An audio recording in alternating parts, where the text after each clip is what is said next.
We all go a little mad sometimes. What's up, everybody? Welcome here to Pop Culture Philosophers. Welcome, in fact, to PCP Movie Night, where we are hosting the conclusion of March Madness 2026. It has all come full circle. When we started March Madness 5 years ago, it was just me and Dylan over at Dylan's Horror Show. And one of the shows that Dylan did that very first March Madness was the Psycho franchise. And I was there, and I was so excited to be there because the Psycho franchise is one of my favorite franchises in horror cinema history.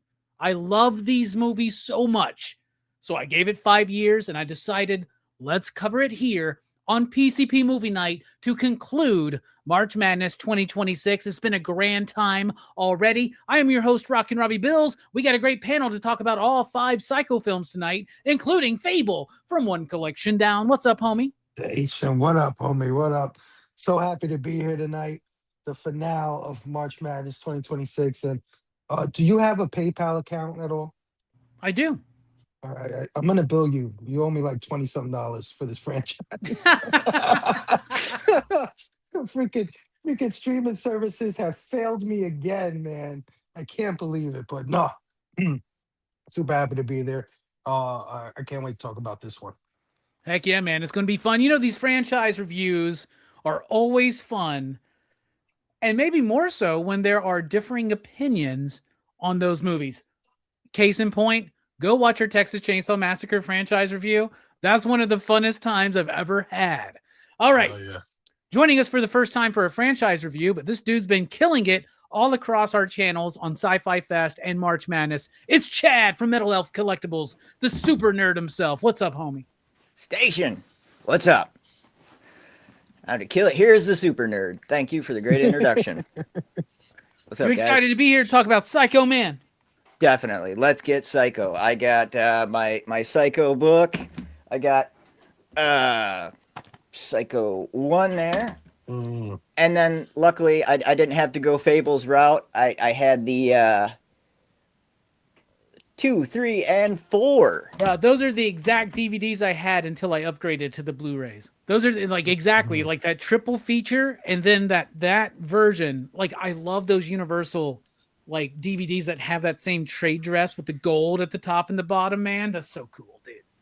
Yeah. Oh yeah. See, that's the beautiful thing about physical media. It never goes away. Well, sometimes there's disc rot and stuff, but don't let them fool you. That's a very, very small percentage of discs. Very small. Hell yeah. Speaking of discs and rot, it's Cliff from Cliff on Comics. What's up, homie? Station, everybody. Station. I'm always hoping to get it right, but it's like I can't. Ever since Fable explained it to me, I can't get it right, and I can't get it out of my head. Thank you. I'm so glad to be here for the finale, and my God, why Psycho? Why? I think 2 made me more angry than all of them, and because of the demographic I work with, and that was like truly upsetting. You know, I don't know if we're gonna keep Cliff around on our movie reviews after March Madness 2026, man. I think we've broken him over the last. I know. Poor guy. Now in this movie, when the baby's entrails move across the line, and you guys are like, "Wow!" Oh yeah. Man. Brooks will be joining us shortly. He's having some computer and/or internet issues, so hopefully Brooks will be joining us. Because I hope he didn't watch all of these films without the payoff of actually being here and talking about them. Because I'm really excited to hear what Brooks has to say about these movies. But I'm also as equally as excited to hear what you on the panel have to say about them. And you out there in the chat, we see you, Kenneth. We see you, Introspect. We see you, Kev Bots. We see you, Rogue Collecting. We see you, GT Key Comic. Metal Elf, you don't count because you're here on the panel. Anyway. Oh, I'm just saying hi to them. I know. I'm just, it was a bit. Thanks for ruining the bit. All right, moving on. Okay. All right, we're going to start in 1960 with Alfred Hitchcock's Psycho. I don't know if you've ever heard of the filmmaker Alfred Hitchcock, but he did some movies that a lot of people remember, and I would argue that this might be his most iconic and well-known movie. People love North by Northwest, so do I. Vertigo, which is the movie he did right before this, right? Mm-hmm. And then The Birds. The Birds is another one that's synonymous with Alfred Hitchcock. He did so many other films, but Psycho to me is what he is mostly known for. And dudes, I love this movie. So I got into this movie in middle school. I think I rented it from the library. I checked it out from my public library on VHS and I watched it. Loved it. Like I knew about the shower scene and all that stuff, but I didn't know the structure of the film when I first watched it at like 13 or 14 years of age or something like that. I didn't know. I didn't know that Marion Crane was going to die so abruptly, like right there, like what, 50 minutes into the movie, and we still got 40 minutes to go.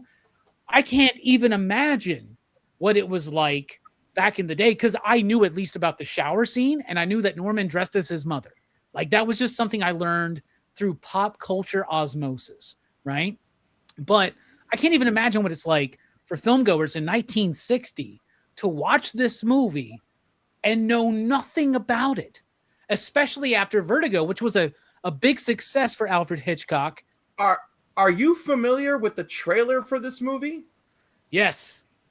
A very Right? Grindhouse type trailer where Alfred Hitchcock is like sensationalizing the movie you're going to see. Right. Like, so it's, if you see the trailer, you know what you're in for because he walks room to room explaining what you're going to see on. It was the most spoilerific shit I've ever seen. You know, he's like, the murder took place here in this bathroom. He's like, in this bedroom. I'm like, oh my God, which by the way, love that was one of the bonus features. Yeah. Love that. Oh yeah, but the I was like, trailer's great, and it leads in, Cliff, to that exploitation kind of vibe with this movie, right? Like all those trailers were done that kind of way. So the story basically goes, Hitchcock saw all, like he did North by Northwest, wasn't very successful. Then he did Vertigo, and it was a huge success. And he was able to kind of like, at that point, pick and choose whatever he wanted to do. Psycho originally, now of course this is based on a novel by Blockman, right? Is it Robert Block? The screenplay is by Joseph Stefano, who also wrote the screenplay for Part 4. We'll get to that tonight. But he basically was looking at the films of like Roger Corman and other directors like that, and was like, I could make a cheap exploitation horror film, like, and that's what he was trying to do. He was trying to make it. Grindhouse wasn't a thing that existed, of course, in 1958, 1959, when this movie was being conceived and put together. But this was Grindhouse for its time. Black and white, so that he could get away with the rating, with the blood and all that kind of stuff. It's not a very gory movie, but for its time, it was very sensationalistic because of the violence, because of the gore, because of showing nuances of human experience that we don't typically see on the screen, like lovers in bed together, a woman slightly undressed, a toilet in the bathroom, flushing even, right? So all kinds of weird firsts are in this movie. When I first watched this movie, it just immediately like took hold of me, and I have been a fan of this movie ever since. I have other stories with the other movies. That being said, what is there to say about Psycho that hasn't been said? Revolutionary, amazing. I think it is the absolute point. Like, I think there's so many movies, and Verno, our friend over at Blood Splatter Chatter, did such a great job of leading us on the road to Halloween last Horror Fest and before, right? But I think that this is such an important piece of the puzzle, of the pile of everything that led to the slasher craze of the late 70s and into the 80s, that if you removed Psycho, all these other movies, Peeping Tom, Black Christmas, Deep Red, Profondo Rosso, all these movies, it all collapses if you pull Psycho away. This is my copy of it on Blu-ray right there. I love this film. Anthony Perkins is amazing in this film. He's actually brilliant in all of these films, in my opinion. I love it. It's crazy. Is it a perfect film? No. But is it one of the most important films in cinema history? Yes. Therefore, I will say 5 ya digs for the first Psycho. Fable, I want to know what you think about it, your history with it, and what you rate it. Psycho, the original. I don't remember how this movie came into my atmosphere. I don't know how or when. I don't remember it. All I know is I've always known of it. I feel like I've seen it forever ago, right? Like I was a child, like a very small child when I saw this movie. And I've seen it so many times since then. So it's all mushed in together. I don't it's all it feels like it's always been a part of my life. Let's just put it like that. And I totally 100% agree with you. I think this movie is a turning point, much like 2001 A Space Odyssey. I think this does for slashers and horror and all that stuff what that movie did for science fiction. I think it's on that same level. Um, this movie, like you said, what can you say that hasn't been said about it, right? It's literally studied in film school, right? And I know this because I went to an art school and I had a film class, and this is one of the movies we studied, right? We studied the foreshadowing, the backgrounds and things like that. The master class in cinematography and shot selection, and you know what I mean? This movie is just meticulous. Oh, it's gorgeous.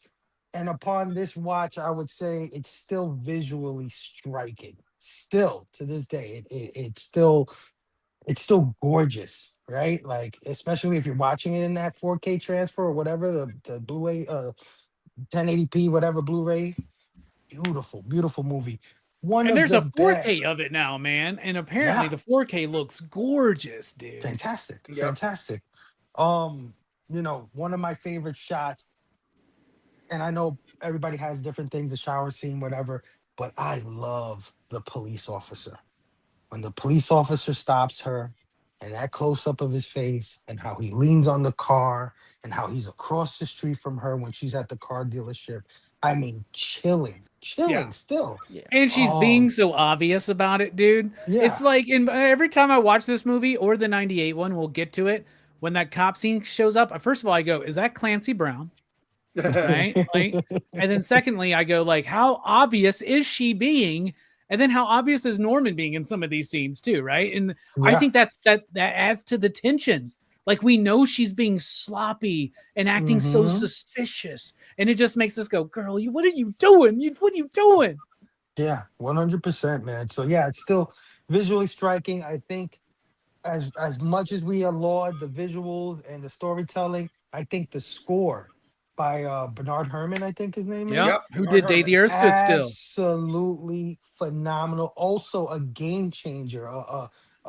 You say you take away Psycho, the soundscape you got to take away too from Friday the 13th and a bunch of movies when it comes to this score. And Busta Rhymes, right? Like I think of Busta Rhymes every time I hear this damn score now. Screw you, Busta Rhymes. Uh love the bold decisions like you were saying earlier of its time, right? The premarital affair. That was big shit back in 1960 to do something like that. Lee being in her underwears, right? Her bra and shit. That was serious shit back then. And then the switch, right? The switch from main characters, like when she dies, that is like bold to do some shit like that, right? um the one, I guess, nitpick that I have about this film, I do have a nitpick, would be its hand-holdy ending, right? Like its explanation of what he did, why he did it, transvestite this, I don't know. They went into this whole hand-holdy kind of like explain, and I get it, but I think even for 1960 it was a little hand-holdy. I think if we would have just ended, right? We know what's going on with him, right? We Yeah. didn't So have to like Let me explain tell it. you, for the year this movie came out, I don't think people understood. I think people are sitting there shell shocked, and you need that exposition at the end to yeah. kind of like guide you through everything you just witnessed. It's like that man wore a woman's clothes. Oh my God. She was naked in that shower. Oh Yeah, my but God. I agree. Maybe for the older folks, maybe for the folks born before 1900, maybe they needed that. But the hip kids of the time Of and the 19 social to stuff, 19, yeah, oh come on, please. Their parents parents were born in 43. So I mean, it's on record. It's on record that Hitchcock hated having to do that exposition heavy ending. But it's also on record that him and a lot of people involved understood that they were throwing a lot at an audience that wasn't ready. And even the hip kids in 1960, bro, they're hip because, hey, man, try this speed pill and this Coca-Cola, and let's go listen to Elvis Presley and make out on the mountain. They weren't ready for this shit, dude. Like, think about how much is thrown in at the fucking end. You find out at the very end, Norm is dressed as his fucking mother. There's a corpse down there, blah, blah, blah. Everybody's like, what the fuck? They had a major shock. One of the most shocking moments in American cinema history happened whenever the first people saw Psycho. They also did a gimmick, right? In the trailer, they mentioned this. Nobody's going to be let into the film after it starts. Yeah. Like nobody can go in late because they want it. Like they're trying to protect it, right? Because if you're not in there from the beginning, that's switcheroo. Because you totally get into the idea, even though, like, as Cliff pointed out, they mentioned murders in this hotel room, over there, up in the house, the mother. They mentioned this shit in the trailer. But like when you're watching this movie, first of all, especially back then, not a lot of people saw trailers. Not a lot of people went to the drive-ins or the theaters, the cinemas, to watch these movies, right? So you're watching this movie, you think it's a whole thing about this woman stealing this money and how it's gonna, like, dude, it just fucks us all up, man, when it undercuts that a little bit. But I also get what you're saying, because it really just, like, exposition dump, boom, and it's like movie over. I think it undercuts the art of the film, and I think you guys are underestimating 1960s hip kids. I really do, because these are the kids. These are the kids that are going to get into about this movie. No, but what I'm saying is this is going to lead into the 70s, where these kids are the tastemakers. You understand what I'm saying? And we all know the 70s was fucking wild. We're still 10 years from that. Are we going to suggest that tastemakers existed in the 70s? Because let me tell you, corporations were the only tastemakers back then. All right, before we continue this, let's welcome Brooks to the stage. What's up, Brooks? How you doing? Hey, finally made it. Glad to see you here, man. And you're looking good. I appreciate you being here.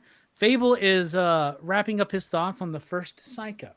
Yeah, I mean, like I said, that's my one and only nitpick. Maybe it's personal to me, but I think it undercuts the art of the film. I think that's a valid nitpick. Yeah. Brooks is gone. Yeah. By the way, I would have rather him speak in his mother's voice. I would have rather him, actually see him like they do in one of the other films that we'll get into. That would have been cool as an ending for me. But other than that, man, I mean, that's like the smallest nitpick. This movie is a fucking ridiculous classic, iconic, and a pillar in horror and just filmmaking, period. So absolutely five. One interesting thing is, originally this movie had such a low budget. First of all, Hitchcock used his television crew, his crew that was doing Alfred Hitchcock's Presents. They were the ones who made this movie, which is crazy because it looks very cinematic and not like TV of the time, right? But they initially considered making this just a 2-part episode of Alfred Hitchcock's Presents, and that ending feels like a TV ending, doesn't it? Yeah. And maybe 100%. That's a hangover. No, from that. I think what you guys said of why they needed it is perfectly legit, and I would agree with it. I just feel like from an artistic standpoint, it kind of like, you know what I mean? Like I would have just liked to have him close up on him in that fucking white room that he's in with that goofy smile. Dude, because that's a great ending. Right? When he's talking to himself and he's smiling, he's looking at the fly, the smile at the end. Oh my goodness. I wouldn't have even cut them taking the car out of the swamp. Like, unnecessary. You know what I mean? Yeah. But again, small nitpick, 5 classic. Sorry, Chad. No, you're fine. You're fine, man. The conversation is why we are here. And we lost Brooks again. Oh my God, Brooks! Oh no, Brooks has more technical problems than I do. Yeah, Brooks is about to be more stressed than Cliff about 20 minutes later from now. I guarantee it. All right, 5 you digs across the board so far from me and Fable. Even though we do both admit that ending feels tacked on a little bit forced, but we are forgiving of it because of the influence of this film. What about you, Chad? What do you think about Psycho? Psycho. So the first Hitchcock movie I saw was The Birds. I think I was about 11. I scammed the VHS from my parents and watched it when they weren't home. I think a couple times in a row. I loved it so much that my uncle started giving me other Hitchcock movies, North by Northwest, Vertigo, and Psycho. So I was probably about 12 by then. Blew my mind. Even on the rewatch, blew my mind. Just such an amazing, iconic film. Like you say, what more can you say about it, man? Like, groundbreaking. Another first. We kind of mentioned it, but I mean, to have a leading lady die in the first 47 minutes, and I mean, she was like a movie star, right? Right. And then to have that, that total switch. Great writing, great cinematography, the performances. Anthony Perkins, man, like chilling. When they're in the back parlor there, and you see like that shift in him after she suggests putting his mother in an institution, like I don't know if you've ever been around anybody who can like kind of switch gears like that, or they get so angry where like their words are I don't even know how to say it. Like they're so mad that everything comes out just perfectly, right? Like it's so intense that each syllable is like kind of frightening, and that's Right. kind of what I got from his performance. Like it's chilling, man. Like you start out with him, very lackadaisical and like unsuspecting. Oh, I have this like innocent face. You presume I'm telling the truth. And then you see he's a psycho. Dude, he's amazing. You know what? One of my favorite scenes in this movie has no killing or nothing in it. It's the scene where they're in the parlor talking. Yes. Like, that's just such an amazing scene, dude. Like, Yeah. I feel like the movie, that's the meat of the movie is there. And you're right, dude. He goes from like very charming and innocent to threatening and scary, then back to charming and innocent, and then this weird mixture of the two. Perkins is the true GOAT of the franchise as a whole, I would say. Yeah, definitely. Oh yeah, the music, amazing. Like we wouldn't have scores like Fable and you were saying, and yeah, we wouldn't have a slasher genre, I think, without this.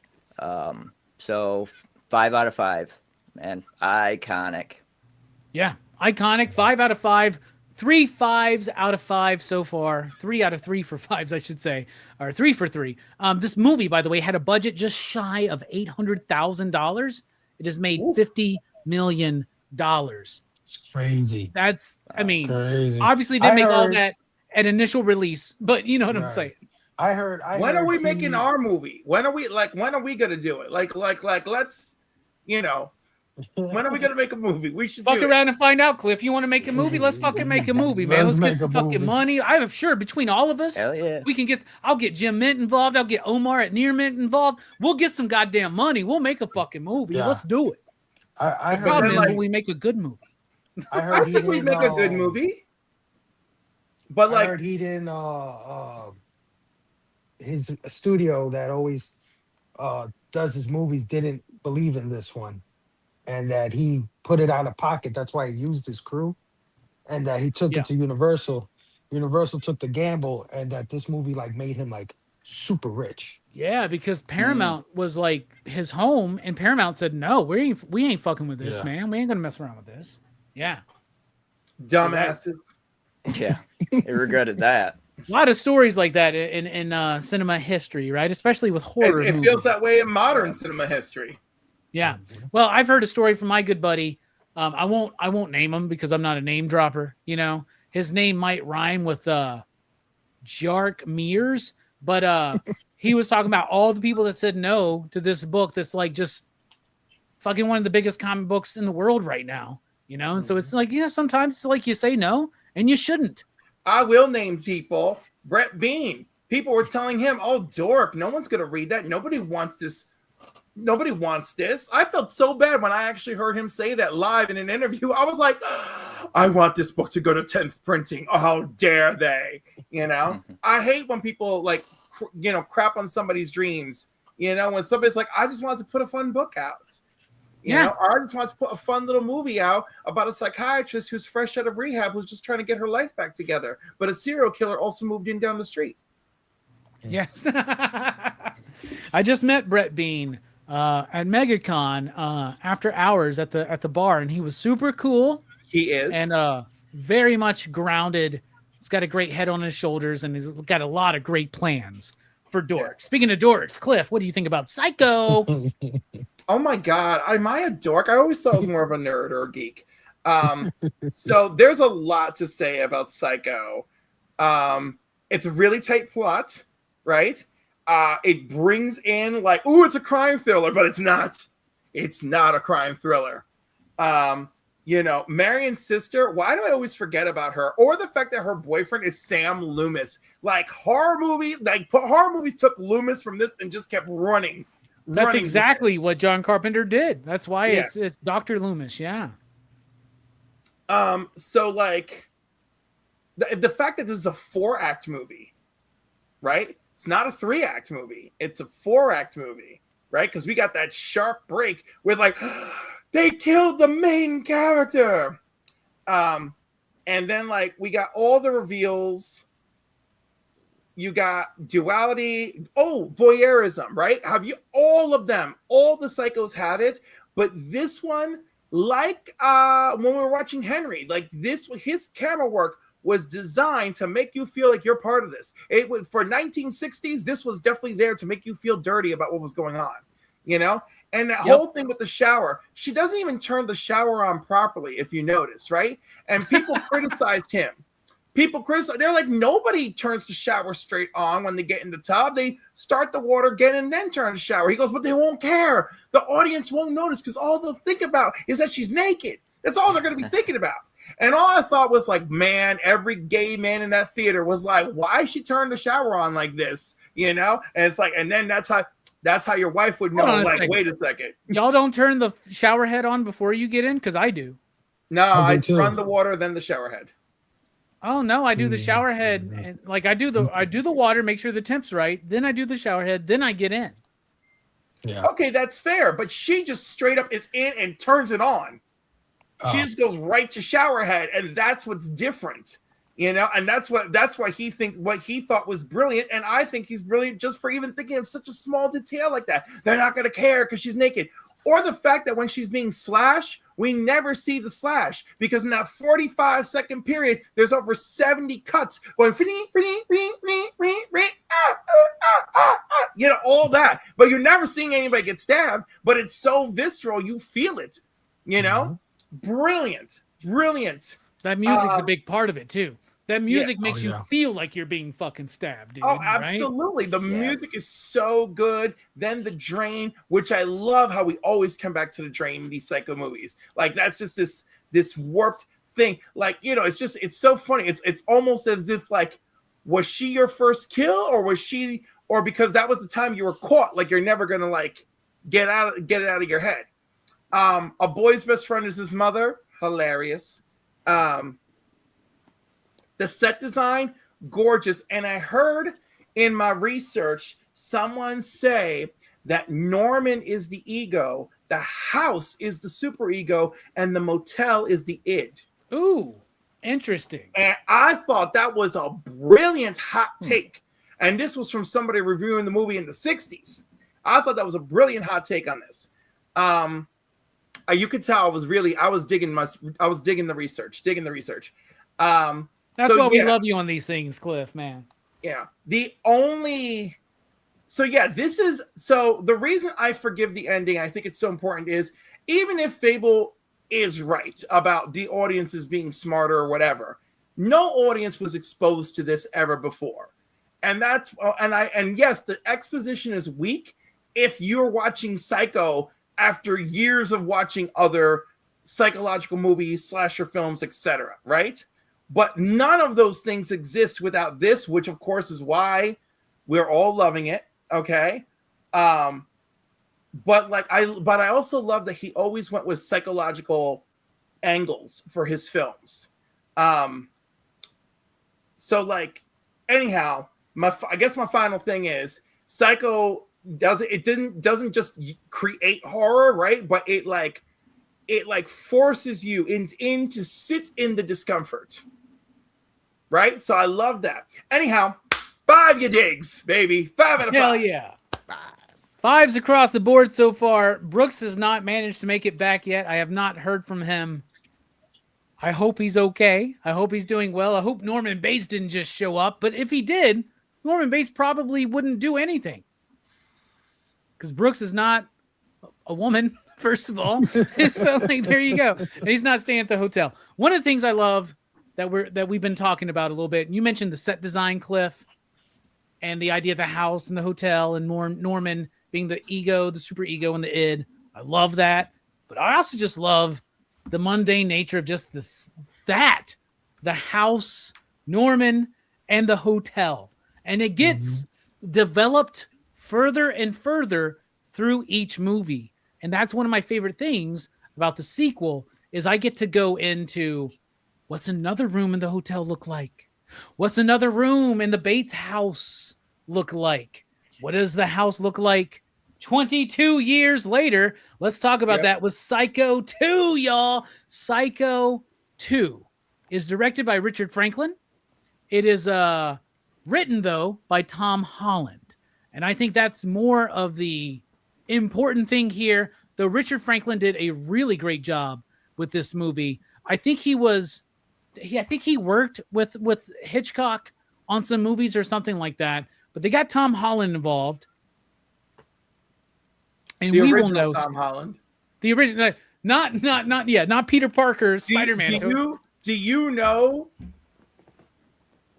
that that's, oh my God, there's someone right now, people come over to him all the time and they're like, oh my God, you're not who we thought you were. He goes, yeah, because your father said my name and you thought I'm the kid that plays Spider-Man, right? And then there's times where he's gotten checks that are Tom Holland's like MCU checks. And he's like, oh no, I didn't do anything this big. Like the Actors Guild gets the two of them confused. Yes. So, because Tom Holland's also an actor. He was in Hatchet 2, for instance. Really great in that movie. Anyway, Tom Holland, I'm a huge fan. He was the writer-director of Fright Night. He was also the writer-director of Child's Play. Well, co-writer and director of Child's Play. I've gotten to meet Tom Holland. And when I met Tom Holland, I had to tell him how much I love Fright Night. I had to tell him how much I love Child's Play. But what I wanted to talk about was Psycho 2. And this dude lit the fuck up. And he goes, Psycho 2. He went into showman territory with me, y'all. He goes, Psycho 2, the sequel that works, that should have never worked. Why does it work? Because Norman is not the killer. But everything in the movie leads Norman to becoming the killer again. And I was like, exactly, dude. I had a great conversation with Tom Holland about this movie. I fucking love Psycho 2, y'all. I fucking love this movie. I first watched it. This was the third Psycho movie I had seen because the way my Psycho movie watching journey went was the original, then the remake in the theater. We'll get to that later. But then AMC does this thing called like Monster Fest or whatever they want to do on like during Halloween. And then shortly after that, for a time, they were doing this thing called Fear Friday, where every Friday night they would just play horror movies, right? Monster movies and shit like that. Well, I would just record them on VHS. So at some point in like 1999, Fear Friday on AMC played Psycho 2. And it was on my VHS that night because I went through and I would just watch them at my leisure. And I watched this film and loved it. Loved it. Loved it, loved it, loved it. My favorite thing was the ending that was truly fucking shocking to me when he hits that old woman over the head with the shovel and it's so hard it breaks the fucking chair and she just falls down and she's poisoned. I'm like, that's overkill, Norman, and that's what I love about this film. Even more so is the character development of Norman Bates. It's 20-something years later. He gets let out of prison or the insane asylum or whatever you want, the mental hospital, wherever he is at. He gets let out And we're expanding, like I said, on the world of Psycho. We see more of the motel. We see more of the house, but we also see more of the town, Fairville, right? Like they even mention in the first one when Marion says, I'm a little bit hungry. He goes, there's a diner 10 miles down the road. He gets a job through his parole or probation or whatever officer, right? Who is what's his name? Robert, he was in Big. Was it Robert Logius or something? What's his name? Is that his name? You know what I'm talking about. I do. It's not. You're muted, Fable. Yeah, I know exactly what you're talking about. He wasn't big. He was in a lot of shit. That guy. He's in a lot of stuff. That kid. Robert Logia or Logia or something like that. Yeah. Robert Loggia. Yeah. That's it. Yeah. That's it.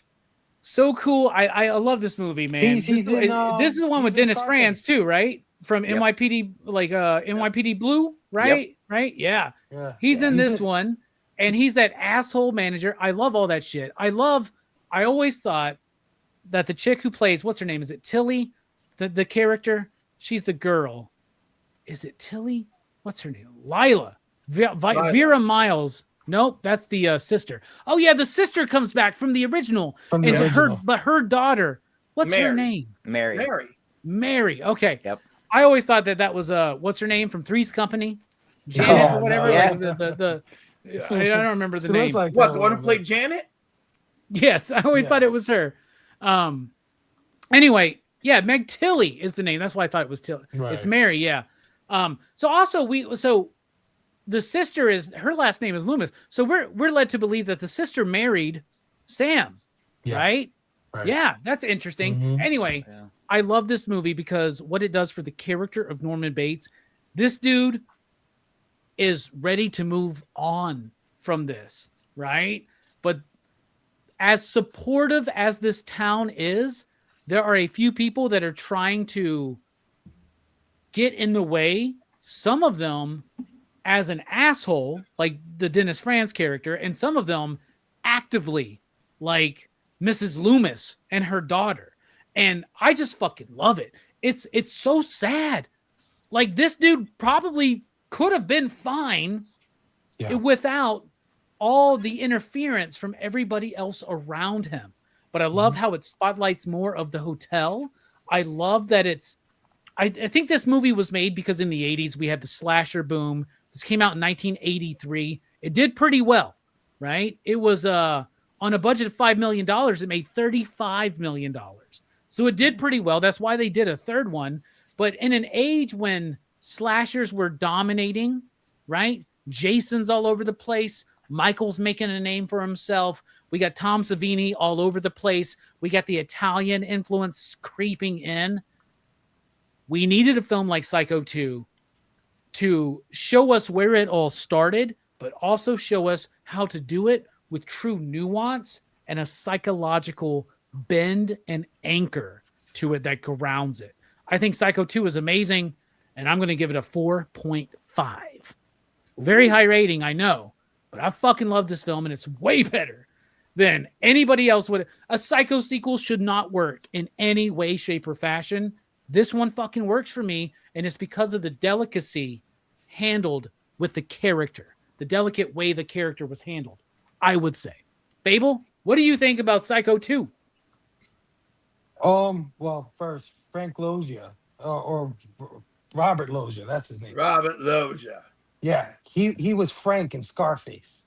That's what I remember him from, and he was fucking fantastic as Scarface. Anyway, this was definitely one of those VHS rentals for me, right? As a kid, this is one of the ones that you pick up when you go into the mom and pop video stores back in the days, back in the 80s. I love this one, dude. I really do. It's better than it has any right being, right? You're making a sequel to one of the most classic horror films of all time, an Alfred Hitchcock movie at that. Like, you better bring it. You better bring all of it. And I think they did a fantastic job. Not only of expanding Norman Bates, but like inverting the Norman Bates character and then rebirthing him, right? Almost literally, right? Because he gets stabbed in both hands and he's got the blood, and it's like a rebirth for him. I don't know. That's how I took it. when I saw that scene. But yeah, I thought it had Yeah, a getting great. stabbed in both hands was a bit too on the nose for us being so close to Easter. He's being crucified, man. Stigmata. It's the Yeah. stigmata, man. Yeah, The dude. stigma, yeah, that's what I immediately caught that off of that, and just right at the moment he's cracking, like he cracked at that moment. But yeah, no, I thought it was really well done. I think it had a great mystery, right? Like who's killing, who's harassing Norman, who's doing all this stuff, who's killing all these people. They're leading you down the road that it was Loomis, which makes total sense, like it would be her the whole time. I love that he's trying his hardest to reintegrate into society, be a good guy, and everyone around him is fucking crazy, right? Like the guy who works at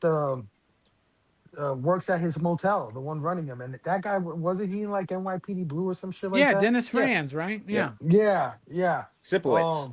Speaking with, yeah. So I love that everybody around him is crazy, right? Because obviously uh Crane's sister is nuts. She's been driven crazy by what he's done. Like it's like the effect of him made everybody else fucking loony. And now he's Yes. thrown back into this place where they're all nuts and he's the one trying to be like the voice of reason or just trying to be as normal Yeah, as it's possible. it's almost karmic though, in a way, Yeah. right? Right. No, absolutely. Um uh the only thing that I didn't like about this movie, and I know you like the ending, Robbie, and I think it's a cool ending, but I think doing this whole like he had another mother thing was really unnecessary and kind of like complicates things. The Spool character, she's just it's just like a convenience thing, like and kind of hard to swallow. You mean she's the bitch that fucking cleaned up all the bodies? That old lady, she can't lift up some of these people. She don't look like she could do half the things that was happening in this film. So it kind of was a little unbelievable. It was kind of it kind of overcomplicated things for me. Like, oh You no, are that's not right your about mother. that, but when she got hit Yeah, over the head with the shovel, it was that cool. Yeah, was no, for awesome, right? sure. It's He does it cool. so calmly, Yeah, it's like out of yeah, nowhere, dude. I yeah. love it. I probably would have chosen a different way to do it. Another, just not be like, oh, that's not his mom. This is actually his mother, and that kind of stuff. Well, I you could thought it have was like a left out the Mrs. Poole character and just had it be Mary at the end. Like she survives, yeah, she makes it to the end, and right, then he's already snapped, and then he kills her at the end. You could yeah. have done that too. But But it's I okay. do love how it sets up. He takes her body, puts it up in that chair. Right. He's fucking Norman again. She's When the that new. movie ends, you're like, let's go, Psycho Yeah. 3, come on. Yeah, he's totally reborn. He's back, and I love that about this movie. But yeah, I agree with you, Robbie. 4.5, man. It's not perfect, but it's better than it. It should be. Like you would just not expect it to be as good as it is, and as deep as it is, and as entertaining as. And it has some cool kills too, like the knife through the freaking mouth thing that they did. I thought that was awesome. Dude, S- yeah, and it does. He yeah, does that. They do that to the sister from the first yeah, movie. This classic American actress is like yeah. getting like in 19. She's getting like an Argento kill, like a knife through the mouth, man. Yeah. So yeah, 4.5 for me on Psycho 2. I thought it was great. All right, before we move on, Ooh, someone's four and a trying to half. join us. Brooks, are you there? Yeah. All right, Brooks, let's jump back real quick. Give us your brief thoughts on Psycho and your rating for as long as you're here. I'd give Psycho a 5. Obviously, it's a classic for a reason. It's just it's Hitchcock's style is like can be kind of like if you wanted to like show somebody like the most Hitchcock movie, I think Psycho would probably be it. And like the Birds is kind of like is a close second, but I think Psycho is, when I think Hitchcock, Psycho is kind of the movie I think of. It's an interesting kind of character study, and like it's so odd because it's not the way you think it would be. Like it kind of starts out as this kind of like a girl on the run type thing, and then it kind of descends into like kind of this horror thriller type thing. All right, he's gone, but that was 5 across the boards for the original Psycho. And right now, me and Fable have given Psycho 2 a 4.5. You out there in the chat, you're not giving us your ratings. I'm assuming Psycho is a 5.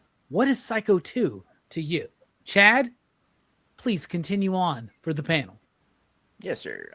So this was my first watch. I literally unwrapped that DVD. It still had the $14.99 Best Buy sticker on it from years ago.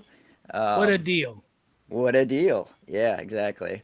Probably cheaper than renting it from streaming, all those. The more I think about this movie, the more I like it. Just honestly, like it was so compelling. Again, his performance, Anthony Perkins as Norman Bates, was just like I had a heartache for the dude. Like I genuinely wanted him to succeed. Like he was trying to turn it around. He was trying to, quell the violence down. Like even when Dennis Franz comes in the diner and like he's ready to fucking go. Like he's ready to fight all coked up. And Norman's, he's holding himself back, but he wanted to murder him, of course, And that ending, man, the more I think about it, just kind of almost out of nowhere. I get your point, Fable, where it's kind of a little bit of convoluted, you're adding extra layers into it, after the fact, kind of. But it, it kind of works and it gives him another mummy corpse. For 3 and 4. So that's really all he needed, man, right? What's another mummy corpse? Yeah. And they do undercut it immediately in 3. Like they undo that whole ending. Yeah, we'll get into it. Oh, yeah. Yeah. And they just that thud of like the calm demeanor on his face as he gives her the tea and then walks behind her, right? And then just that thud of that shovel. And then it's the overhead shot, the cinematography on that, like takes it to another place, almost like a sterile, like you're looking at something from another view, right? And it kind of opens it up, and it just, man, it blew my mind. Initially, when I watched it, I was like 3.5. I didn't think the cinematography was quite as good. The music was good, right? But it wasn't 1 and 3. But yeah, the more I think about it, the more I want to go rewatch this. So I'm going to give it a 4. Solid 4 for me. All right. Was that your first time watching it then? Yes, sir. Hell yeah. And you gave it a 4. Yeah.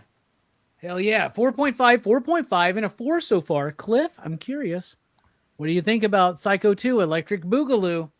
Well, oh God, let's not call it that. But imagine if it had a dance number in it.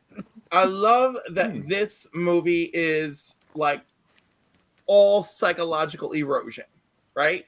Just pure gaslighting. You're rooting for Norman, which is so unfortunate for the viewers, right?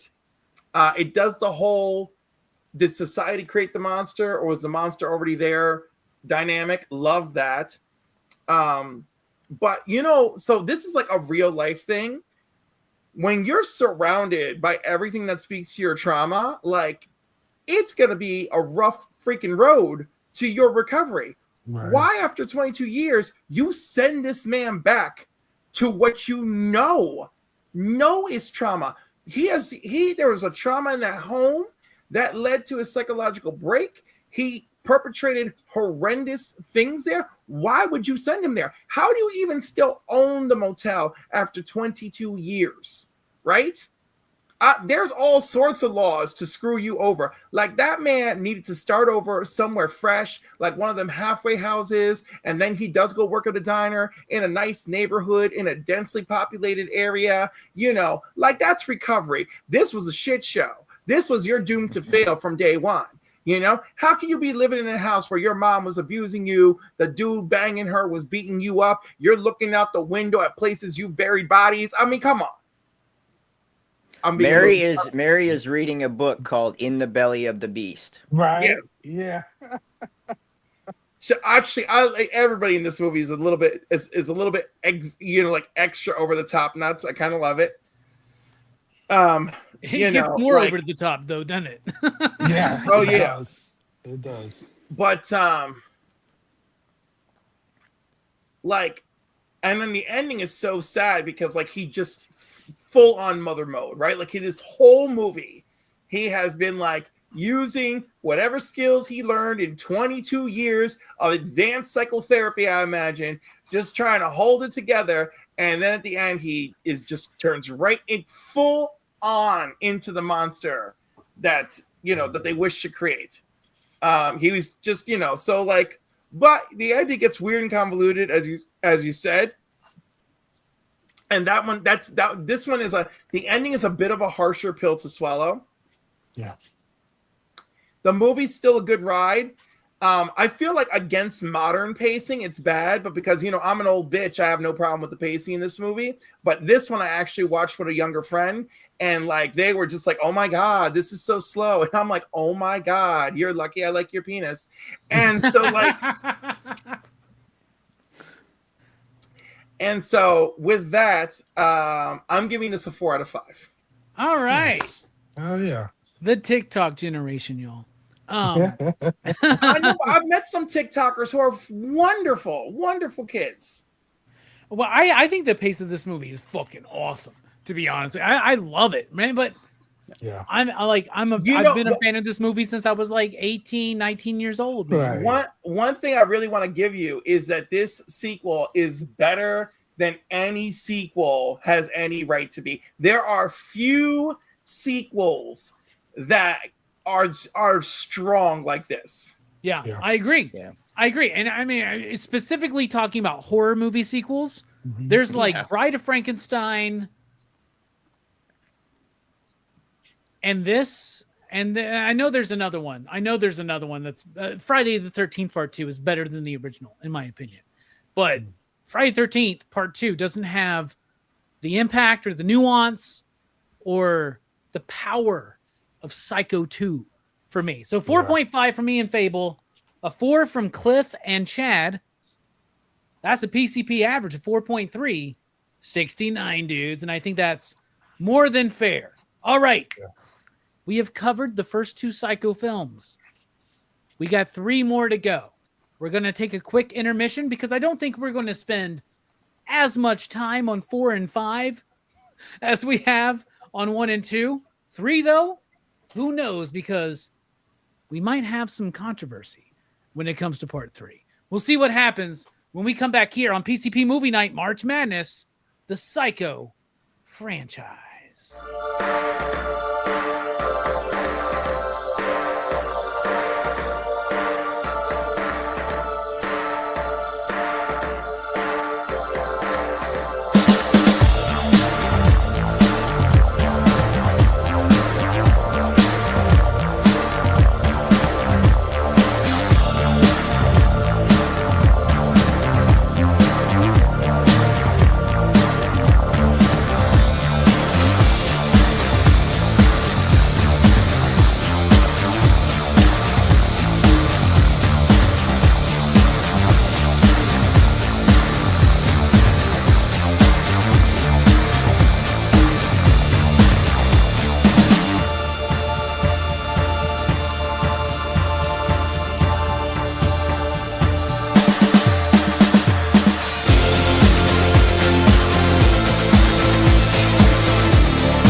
Welcome back, everybody, to the Psycho franchise review here on PCP Movie Night for the end of March Madness 2026. I just reached out to panelist Brooks, who has given up on attempting to be here, and asked him to give us his ratings, at least, for all of the films so that we can, like, talk about them.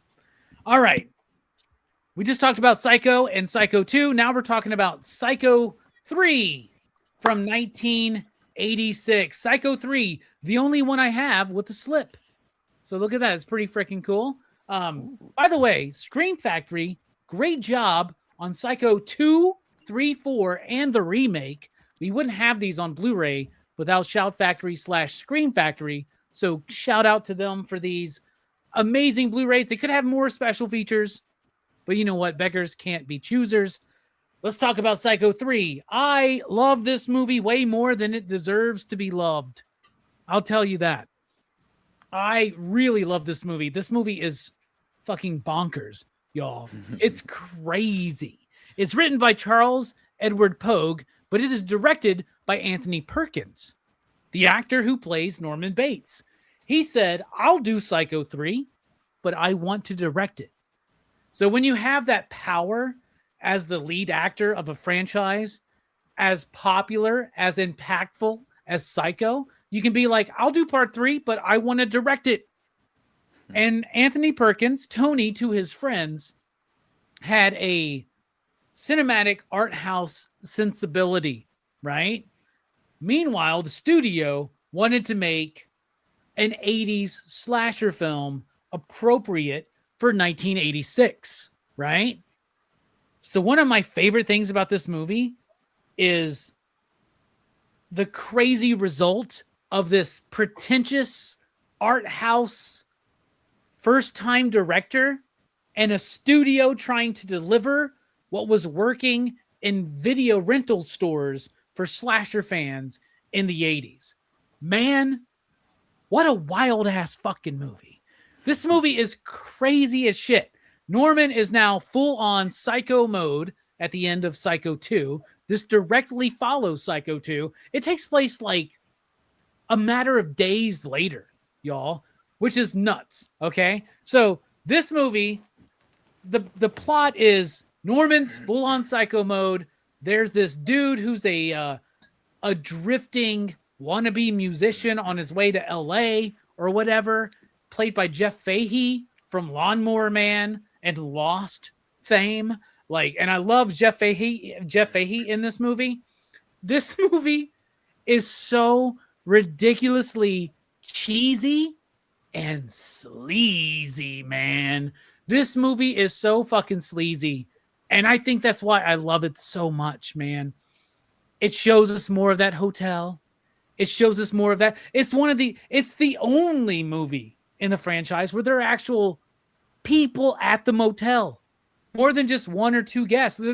Like, I love that. I want to see this hotel booming, right? Like, I want to see. In fact, shortly after this, there was a failed TV pilot called Bates Motel, in which it was going to be not a case of the week or a monster of the week, but a murder of the week type thing, where like somebody stays at the motel, they have their own story, they get killed, maybe they survive every once in a while, and the story goes on. I actually would love to see that, right? And so the original Psycho set was not kept from the original Psycho. When they built the Psycho 2 set, they kept that for years on the Universal Studios backlot. And that's what they use in part 2. And you can tell, and they add new things to it. They update it a little bit. Man, there was something, dude. If I won the fucking lottery, if I had unlimited resources, I would invest a lot in this channel. I would hire editors. My videos would look cleaner and sleeker and all that kind of shit. But another thing I would do is I would build my house to be an exact replica of the Bates house, and I would have a fucking motel out there, and that would be my studio and offices. But I would mimic it with the sign and everything, because there's something about it that aesthetically just really pleases me. Also, speaking of aesthetics, Juliet Cummins is in this film. She's in Slumber Party Massacre 2. She's in What else is she in that I really fucking love? We just talked about it recently on the channel. Doesn't matter. I love her. She's the one who gets killed in the phone booth. I mean, she's in Friday the 13th, part 5. Yeah.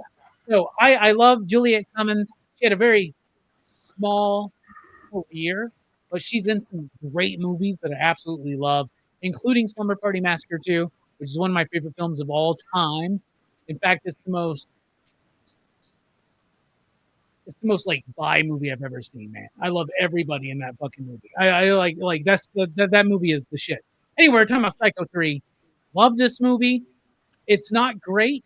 It's ridiculous, but dude, the lighting in this movie, the music in this movie, it's trying to be more than what it is, and in trying so hard, it actually, unlike other movies that try too hard, it actually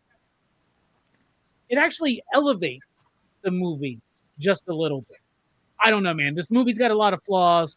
It's got a lot of weird stretches, but there are weird stretches and there are flaws that I love. I'm going to go a very enthusiastic 3.69 for this movie. What about you, Fable? What do you think? I like how you broke that down because I was trying to put my finger on a lot of the shit you said, and I'm glad you said some of the stuff you said because some of the reasons you love it is some of the reasons why it gets knocked down a peg for me. I do agree that it has some good music. I think the music is a good attempt at making a new theme and you know what I mean, trying something different. I do like that. I like a lot of the homages that they do in this film, including the owl or the staircase fall or a close up of Norman maniacally smiling, just like he did at the end of the original movie. Um, but some of the weird stretches you were talking about, you were kind of pulling me out of this thing a little bit. I was like, this is kind of fucking dumb. Because I thought part two was so intelligent, right? I thought part two like really did a good job of not relying on Psycho 1, right? Whereas part three is like, oh, we got this nun lady who tries to commit suicide. She thinks Norman is, her savior. So it's Dude, just, how badass is that scene though when we're about to do the shower kill and uh, then like they yeah, subvert yeah, it because she's attempting to like harm herself, right? right, And then she right. looks up at Norman in the dress in the light and she thinks she has a vision of the Virgin Mary, man. Mary, Bro, yeah, that's Yeah. yeah. so crazy, man. And that Um, that woman's the craziest out of everybody in this film, by the way. yeah, yeah. And the worst It does. actor. So there you go. It does have the sleaze factor that I do enjoy from 80s cheese movies. I can't lie. When the lady was naked and Fahey's on his chair with the lamps covering his meat and Bro, everything. what's he doing? He's like doing a fucking like strobe show. What's he fucking Yeah, doing, man? I love I that, was dude. totally getting 80s horror vibes from that. But like, him being totally like ready to sexually assault her in the beginning and then seeing her later and is like, hey man, we're okay. You're like, I was just out of my mind that night. And she's like, okay, I'll There, stay there here. It's was a like, great line though when she refuses his advances. Let's just put that in a nicer way. And he's all like, oh, you could he have been ditches her and he coming. goes, "You could have been coming rather. You could have been coming rather Yeah, than going." Going. yeah, yeah, yeah. Um, I it, hiring Fahey in the first place like is ridiculous when you're trying to like kill people. It's like let's have this extra set of eyes around, Yes, and then and then killing the chick in the phone booth. It's like you're out in the open, dude. Like Fahey could have saw you doing that shit. You know what I'm dude. saying? There's a lot of ideas that he had a big Italian influence, and Uh, that scene in particular, 100%. was There's a it lot of Italian stuff? tenebrae in this movie. I would Yeah. say, man. Yeah. Yeah, Yeah. okay, style over substance then, because yeah, it's a cool kill and everything, but it's kind of dumb to do. And then also like, let's throw these bodies in the swamp. Dumbass, they know where you throw your bodies the last fucking couple of movies. Stop trying to go to this damn swamp to get rid of your bodies.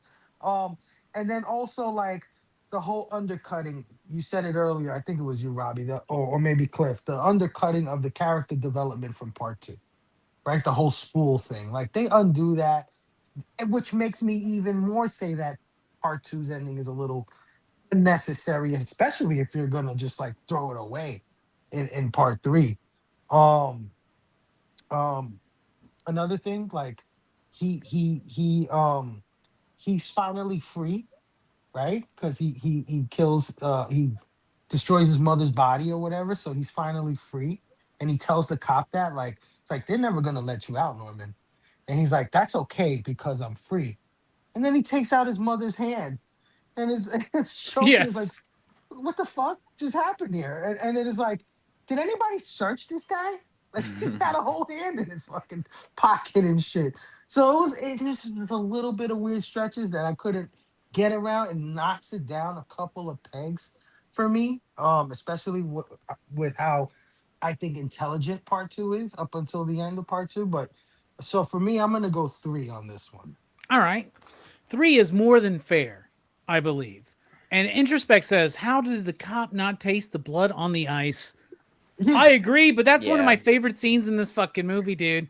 In fact, more of those co-eds or former college students or high school students or whatever should have died. But I love the atmosphere that's projected in there, like a local like high school team, like Yeah, the hotel or the motel being used, like right. those shits like really fucking make But this movie work for me, man. you're definitely right about like the trying to shoehorn an 80s slasher into this movie, because that girl on the toilet that dies, like, Norman only kills women that sexually arouse him. Yeah. And that lady had nothing to do with anything. She was just a kill. Which I felt like was betraying the character a little bit. So, little things like that kind of bring it down for me. I'm sorry. One of the things I do think that's interesting is I do think they're playing on the expectation post Psycho 2. We're making us Right. think that maybe Jeff Fahey is the killer in this Mm. movie, right? Just a He's a little bit. dirtbag, man. It doesn't fully work, obviously. But I mean, Mhm. honestly, this movie is lesser without him.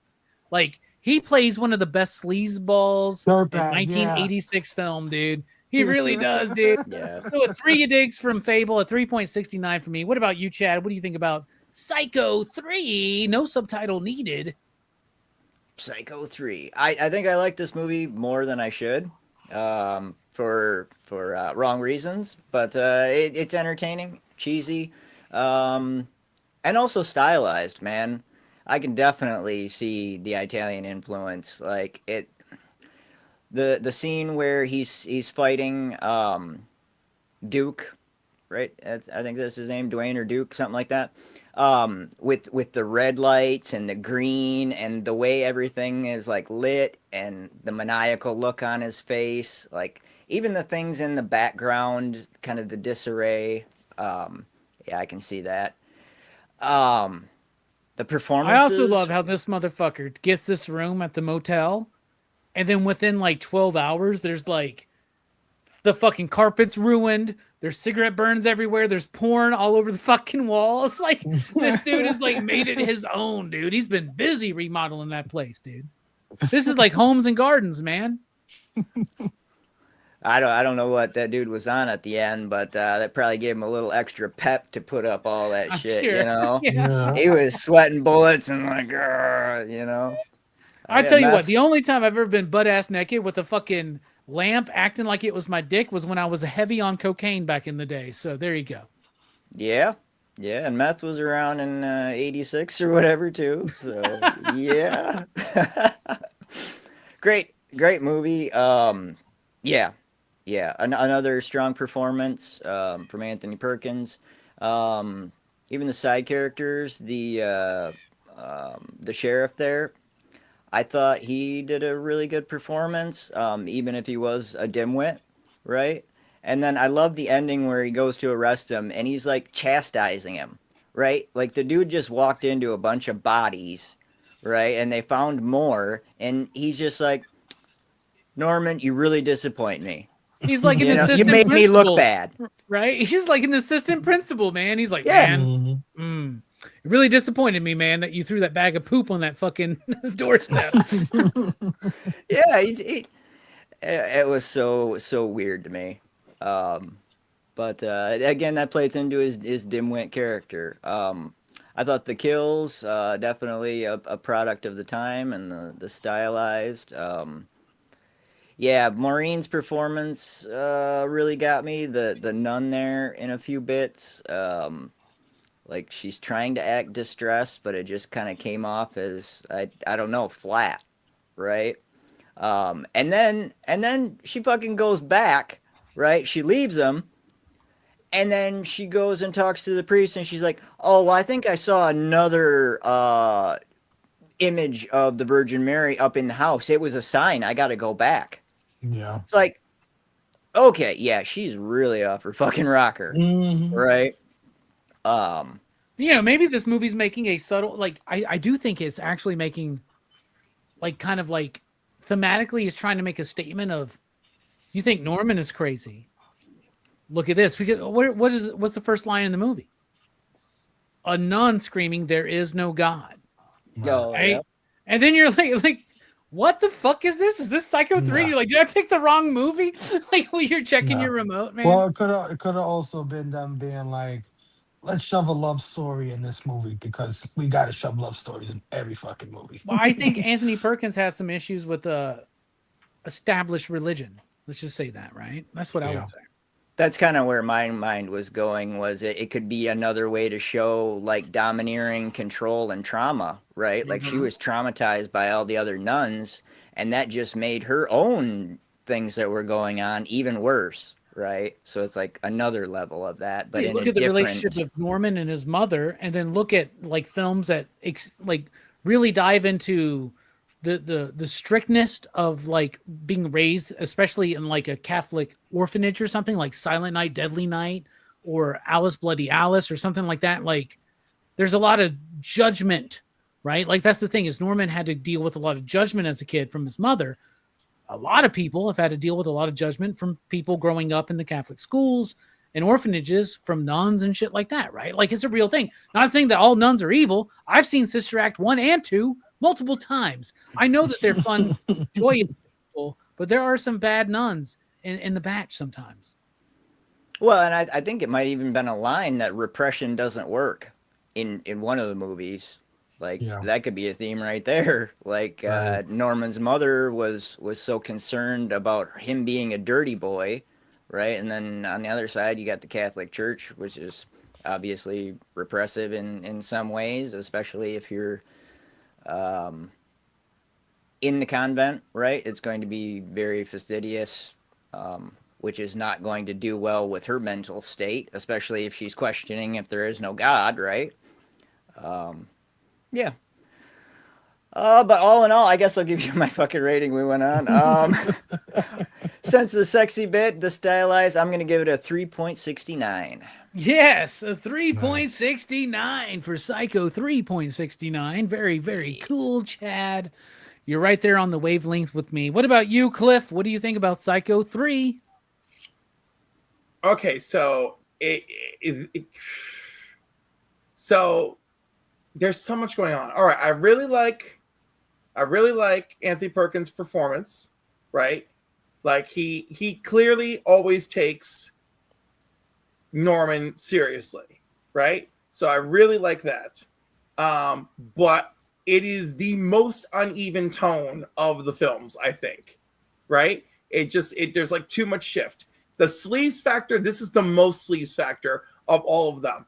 Like I know, isn't it great, Oh, yeah. Cliff? yeah, Isn't it like great? the first two movies want you to feel complicit. This one just shoves it right in your face. It's like you're complicit. You're part of this. You're watching too. Everything is where it is. And actually, I kind of like that about the cinematography. You know, all these angles, all these windows, all these mirrors, right? It's just constant voyeurism in this movie. Also, the fact that we got a taste of maybe the whole environment is effed up in Psycho 2. Psycho 3 is just like everything is rotten, including Norman, right? And the heartbreak of him saving this woman because she's trying to hurt herself. And then later on, because he develops some kind of attraction to her, that the mother persona has to reemerge again, is just devastating. And and talk about undercutting, it undercuts the rescue earlier because you think Norman in his full regalia, right, is just like, oh no, she's trying to hurt herself. Like, No. Let me protect her. Let me care for her. I'm like, I feel like Norman breaks through Mother at that moment, right? yes, he does, and it gives us false hope, right? But it shows to me why Psycho 4 happens the way Psycho 4 happens, which I cannot believe that was made for. Like, I can because of the quality of it, but it was made for NBC. Oh my God. Showtime. Who at NBC? Showtime, was it actually. Brandon Tartikoff was like, yeah, let's do Psycho 4 as a movie of the week. It was for Showtime, actually, Cliff. Okay, it was for Showtime? All right, that makes a little more sense. But isn't that the same parent company? Yeah, it's their adult. It's the adult NBC. Yeah, all right. So someone said, let's try this, but it still felt very movie of the week overall, Yeah. Although let me not get off track. This is about Psycho 3, right? So the rottenness, we got Norman's mental collapse. The world around him seems to be reflecting the dark shit in his mind. I like that. So, and Anthony Perkins clearly went for a darker tone, which is funny considering how much involvement he had in 4, and we go in a different direction. So I'm torn between, is sleaze adding realism to Psycho 3, or is it cheapening the Psycho experience? Right? Because this is more visceral. We actually see some killing. The first 2 didn't focus on that so much as it focused on making you invested in the act without like overexposing you. 3 was just like, caution, all caution has been blown away, or is it like a progression of the darkness of the story, right? I'm going to lean into a progression of darkness sort of situation. And I think I'm really keen on what you guys have been doing. So I too am going to go with a 3.69. Hell yeah. 3.69. All right, I got Brooks's ratings right here for the entire franchise. He gave Psycho 1 a 5, as he should. Psycho 2, he gave a 4. Holy shit. Yeah. Psycho 3, he gave a 3.5. Yeah. We're all right there. Oh, there. Let's just say a PCP average of 3.69. Yeah. Sounds good to me, right? Let's go. I like what you said, Cliff. That's exactly what I was going through. It's like, I love this 80s slasher schlock. I love it, right? It's some of the stuff that, what makes us who we are in this panel, right? We all love this shit. But at the same time, there's the serious tone to Psycho that I feel like, I don't know if you can shoehorn that shit in there. You know what I mean? So it's like and there's a serious tone to the directing of this film in particular. Yes. Right? But not necessarily the content at all times. By the way, Fable, I need you to know something. I don't love this stuff. I am not a horror fan, right? Like, I wandered into this because I had 2 exes who enjoyed horror, so now here I am. All right, but I mean, you like some of the excess of the 80s, right? Like, no, not really. No, I've been revisiting the 80s and the 90s with a completely different lens than my friends. Like, I grew up loving my comics and my comic book stuff, and everything else was kind of like there or ruined by my brother. And so like, it was one of those things where I was just like, and like he loved horror. I hated horror. All those musical notes, all the jump scares, all that. Every time I heard any of this music, it would drive me crazy. I would change channel. Whenever Oktoberfest was coming or to channel 11, right? I was like, oh, not this shit. Like, I would just start hearing the music.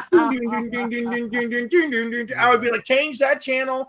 At one point in time, all I did was watch Nick at Night just because I wanted to avoid anything on channel 11.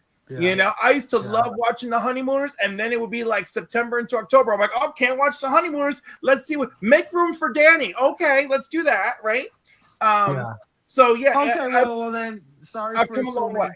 Sorry for assuming that about. I know Chad and Robbie are with me on that. Oh, I It's know. And but crazy listen, I've stuff. come a long way because Oh. now I'm the guy who says, "Oh, yes, I am going to watch this crazy serial killer movie to review it with my new buddies on the internet." Of course. But you know what? Being that you're not into it, you still recognized it in your Well, conflicting, because I have review of this movie, which I I have appreciate. always loved art and media, Mm-hmm. right? And one of the things I love, and what I always joke about how I want to be big gay Oprah, but it's because I just want to do the interviews about the art, and it's weird too, because I meet a lot of artists and I love that they're humble, but some of them are like, hey, I just did what I had to do, and some of my ideas reflected on the page, and then that's it.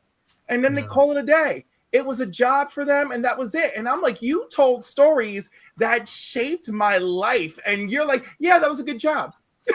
I'm like, they're just wiping tears, and I have to accept the reality. I know some movies we've watched. I've said this. I know Robbie's have said this for sure. It's like this movie needed a little more titties, right? And then we got titties in this movie. It's like, I don't know if the titties fit in this movie. Right. It was like, I was like, I feel like we went too far. Well, you know what? They were Juliet Cummins, so I think they fit in this movie. That's just me, man. But like, I'm really big into her. This movie, by the way, had a budget of $8.4 million. It made $14.4 million. So that's painful. That's painful. Yeah, they realized they weren't doing so well, and it wasn't until 1990 that we got another Psycho film. And this one, the big rage nowadays is let's do a horror sequel to a major franchise, ignoring all of the sequels. Halloween did it. Texas Chainsaw Massacre's done it. Every fucking movie, basically. Like tons of things have done it. Psycho 4 does that. Psycho 4, The Beginning, acts as if 2 and 3 never happened, and it tries to tread the line between prequel and sequel. Mm-hmm. And because it tries to do both, I think it ultimately fails. So this movie was written by Joseph Stefano, who was the screenwriter of the original Psycho, hence why he probably wanted to ignore part 2 and part 3, though I think this movie could fit with part 2 and 3. You just have to ignore some of the inconsistencies in the exposition of the plot. Like how the father, Norman's actual dad, dies, how the actual killing of the mom and her boyfriend happens, and all that kind of shit. That being said, to me, this is the worst of the Psycho movies in the entire franchise. Yeah. And I'm including the Gus Van Sant 1998 film. I do not like this film. I'm a huge Psycho head. I think I watched a YouTube channel earlier. I think they do this show called Review, right? Where they like view, right? Like they're reviewing the movie. Anyway, so they were talking about this franchise, and they mentioned that this might be like, so the guy on there mentioned that Mick Garris directed this film, right? Mick Garris of Critters 2, right? Also did The Stand, a lot of direct-to-TV shit. In fact, a lot of direct-to-TV Stephen King shit. He did the direct-to-TV Stephen King, The Shining version or whatever. But that dude in that movie said Psycho 4, or actually he said Mick Garris is one of the most boring fucking directors I've ever seen. And then the other guy goes, I agree with you, but I don't think that this is a boring film visually. Visually, this movie looks fine. There is a direct Argento, Giallo, Italian influence here. Mick Garris said it in the commentary that I was watching. But man, I just don't like this movie. When I was watching that review, the dude said that the Bates Motel show that they did from like 2013 to 2017 does this way better. Yes, it does. And I've never seen that show. Oh my God, I think will love it. I was immediately turned off initially because it it's was modern. set in the modern era. That was what turned me off too. And Yeah. then I said, you know what? I really like this blonde bitch. I'm like, I'm gonna stick with it for Norma and see how this goes. And no regrets. Yeah, No that's what regrets. I'm hearing. So I really feel, especially after this franchise rewatch, like diving into that for the first time. But let's go to Psycho 4, the beginning. I like the framing sequence, I guess, the idea of Norman calling in to this radio program talking about people killing their mothers. Very specific topic. Norman just happens to be listening. Anyway, I kind of like that a little bit, but it's just a framing sequence. This feels like a made-for-cable fucking movie. It does. And it feels that way. And like Henry Thomas, God bless his heart. He's cute. He's the kid from E.T. He plays young Norman in here. He does the best job he can, but I don't believe it. And as much as I love Olivia Hussey. Oh my God, Olivia Hussey. But by the way, she is okay. So first of all, can we just say I love Olivia Hussey, Miss Juliet of Romeo and Juliet, Jesus of Nazareth, Black Christmas in '74. Yep. Yes, Olivia Hussey. And her playing Norman's mother in the prequel sounds great on paper, right? It does sound great on paper, but she comes off cartoonish. She's only off or on. Yes. She's And never it's like, in between. There's no nuance to that character. yeah, right? zero. Which doesn't mean that there aren't people like that who exist, but the way it's played out in this film, no. Yes. So I don't really like this film. It's Norman Bates. I like it. I appreciate it for what it does. I think either do a prequel or do a sequel, but doing both really fucking hurts you. And I bought all of the prequel bits as far as Norman. I want to see his first murders. I want to see that. I want to see the hotel in that era. I want to see these things we've seen, but we're telling it out of sequence. It's all over the fucking place. It feels like a clip show of a fucking sitcom, doesn't it? It feels like a sitcom clip show. And it's things that we've been told, but we've never seen. And it should work better than it does. Also, all of the modern stuff with Norman, I don't believe it. This motherfucker's happily married. He's living in a new place, and him getting a woman pregnant spurns it off again. I get that. I understand the idea of like, he's worried that it's genetic. My mom was crazy. I'm crazy. My kid's going to be crazy. I get that. Let that be the fucking movie then. Or do the movie where we're showing how Norman became Norman. But doing both, undercut it. And Cliff, like you said, it feels so cheap, so made for fucking cable. It's ridiculous. That being said, it's still Norman Bates. I still like it. I still own it. But I'm going to give this one a 2.5. Fable, what do you think? I agree with what you said about the look of it. It does give me that like that clip feel, like you said. It does feel like a made for TV cable. Do you remember movie. that time back in season 2, episode 9? Yeah, when we were locked in the freezer. Right. Oh, It's right. giving us that vibe. I didn't. I'm glad you mentioned the whole like ignore part 2 and 3 thing, because I was kind of confused about the whole situation about his mother and the man that she got with and all that. It was like, wait a minute, didn't it go like this? Or I was a little confused. Oh, yeah. Oh, by the way, Chet. Talk about characters in part 3. How about Chet in part fucking 4? Like he's the a epitome douche. of douchebag. Like, Yeah, are he's you a douche. serious? Like, what Total the fuck? douche. You couldn't be more disrespectful and just sleazy. Yeah. Like, even Jeff Fahey seems respectable compared to this guy. Yeah, this guy's a total dweeb. Oh, I don't know how she fell in love with him. And I was know like, I'm "Kill- having sex with kill your him, mother, but I don't want to be nude in front of her Yeah. because that would be disrespectful. Kill him, Chet. Kill him. Like, that's your son, lady. What the fuck is wrong with you? But anyway, yeah, it does give me that vibe. I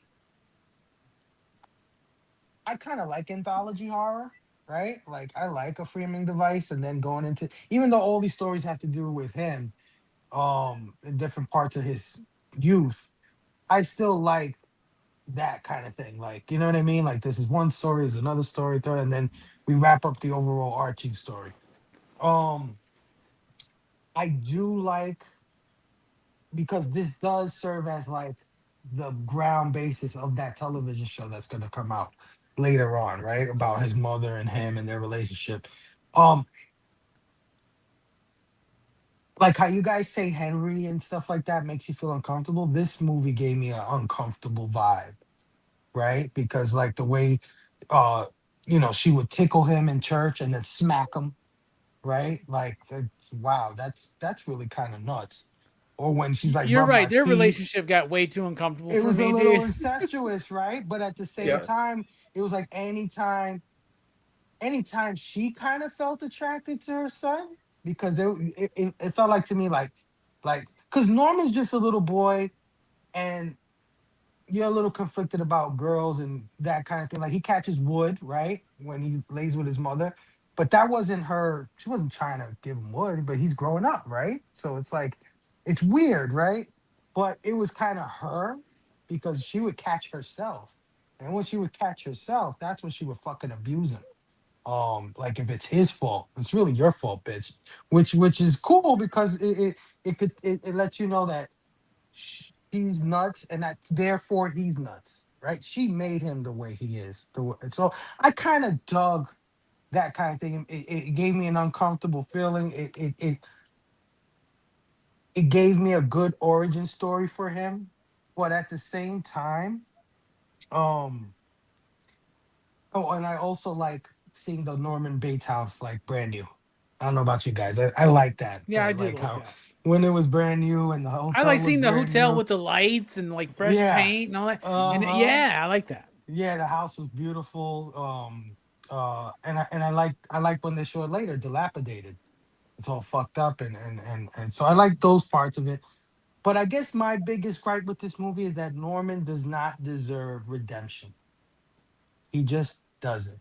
I'm sorry. You know what I mean? I know we would like to root for him. I know he's kind of like a Jason, or kind of like you like these killers in these movies, right? Like we love our Jason, we love our Freddy or whatever.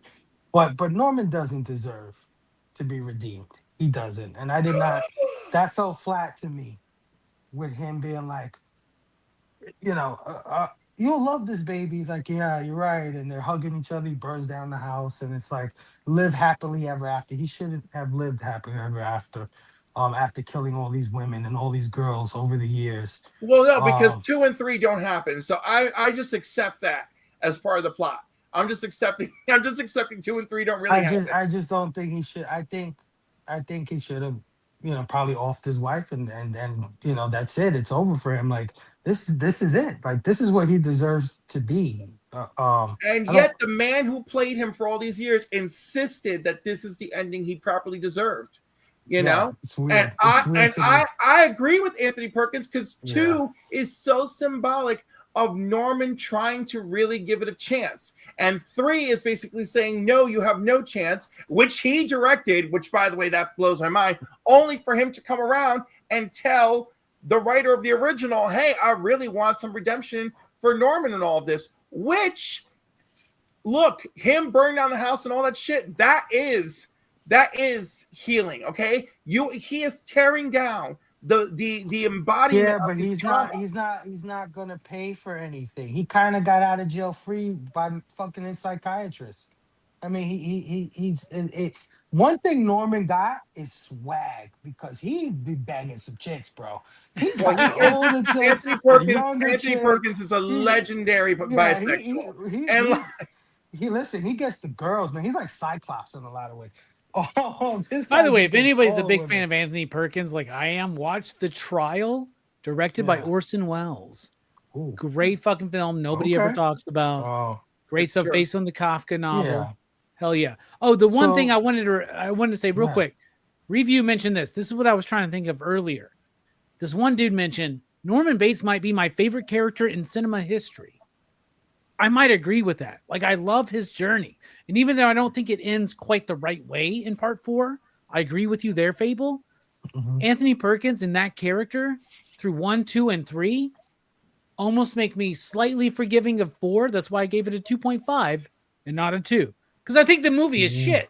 But I really like Norman Bates in it, man. I mean, I thought it was an okay movie. I didn't think it was trash or anything. I thought I liked the whole origin story. I like, like I said, the uncomfortable nature that they give you with the mom. It's like it total makes sense why he would be crazy.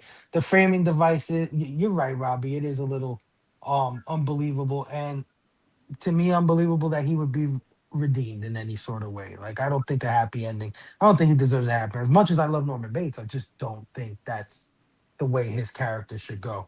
So I'm gonna give this. I'm gonna give this a 3, barely a 3. I would say 2.69, but I'm gonna give it a 3. All right, a 3. A 3 I think Yeah. is better than 2.69 for this film. Yeah. All right, 2.5 from me. 3 from Fable. I got Brooks's review, and he gives this movie, let me double check again, a 3. He gives it a 3. He agrees with you. Psycho 4 a 3. What about you, Chad? Psycho 4, The Beginning, the only one with a subtitle. The beginning. Yeah, I'm with you guys. Like, there's a lot of stuff that does not make sense to me. Like, watching him in his kitchen, I'm like, is he in a facility?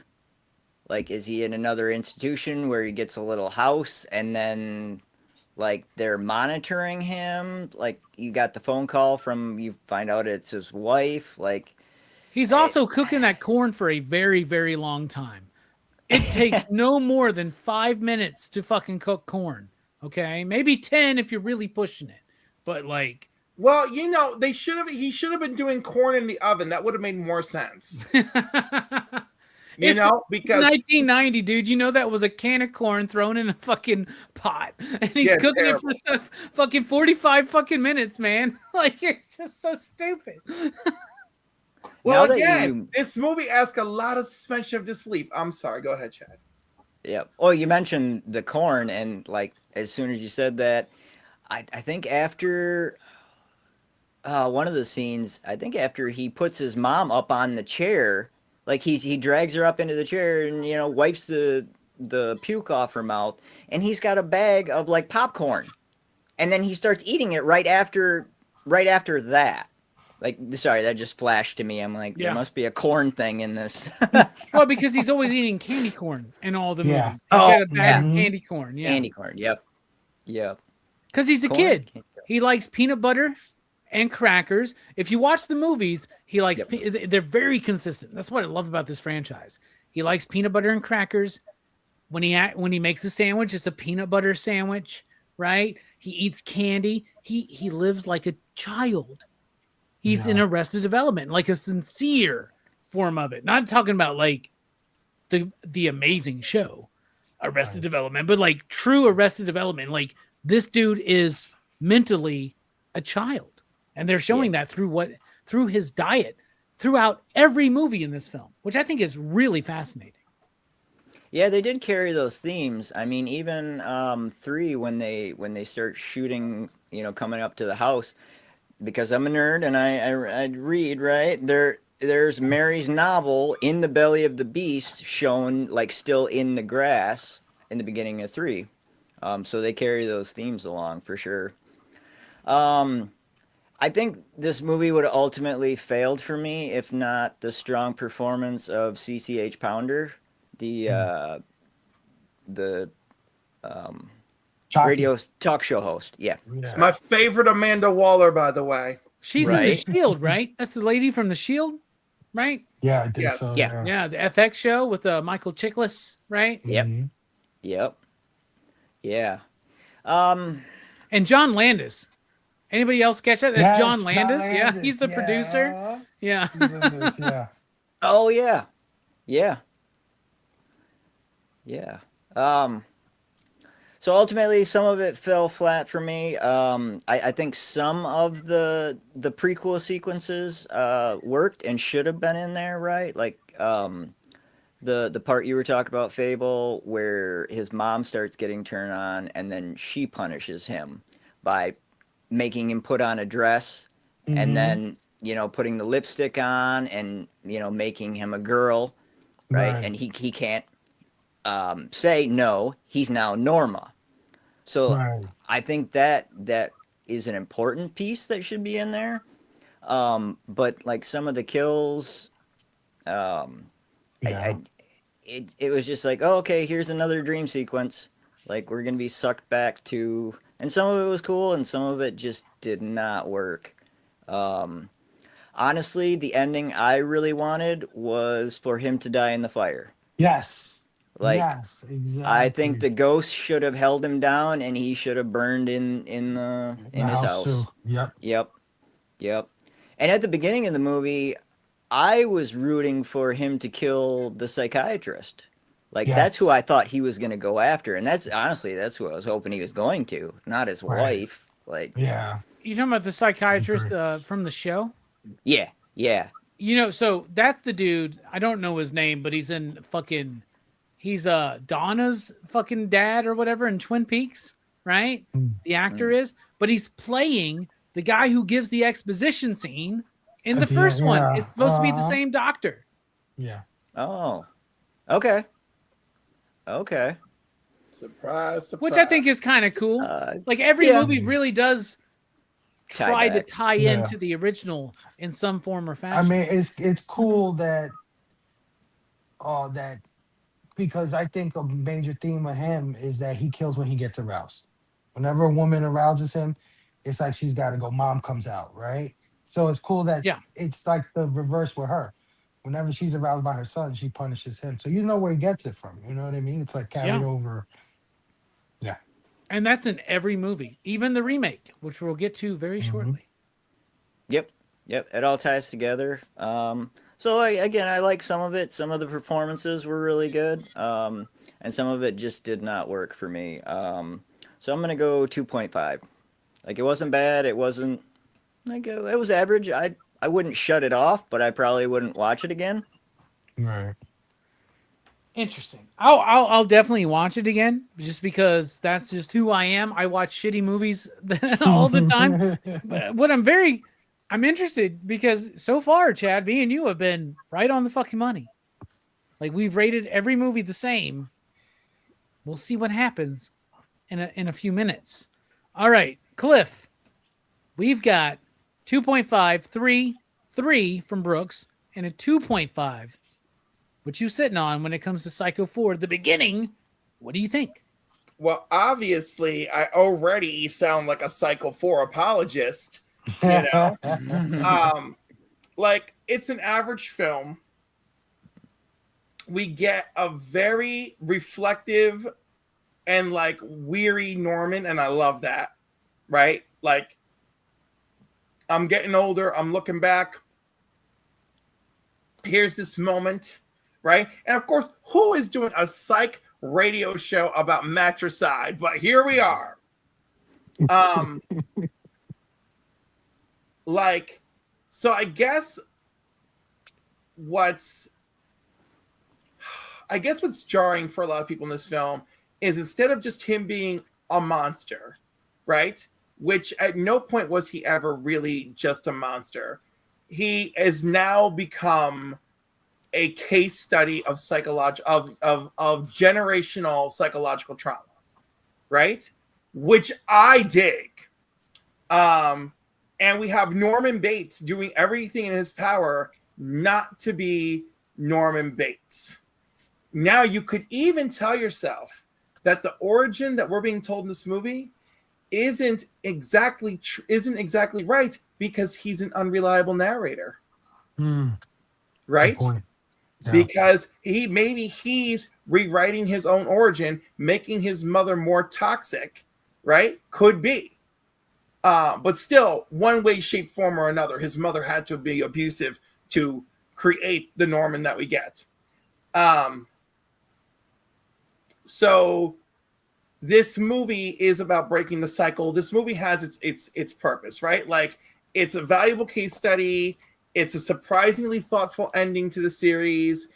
Anthony Perkins, even if you don't like this story, he still knows how to embody Norman, right? Even in this form that maybe you find less authentic, but he still really embodies the character.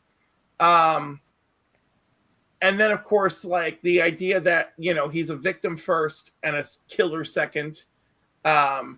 You know, also, is evil inherited or is it learned? Like, that's a big question here. But the thing is, it's like he chooses to do the right thing. He chooses to break the cycle. And part of breaking the cycle is taking down the sources of your trauma. So if we go from that first reviewer's idea of the hotel being the superego, the motel being the id, and him being the ego, right? And I tie that theme into this movie, and he no longer wants to be controlled by his past. Him torching the shit makes perfect sense to me. You're all following me, right? Yeah. Mhm. So, But it's ego that has to die, I would say, right?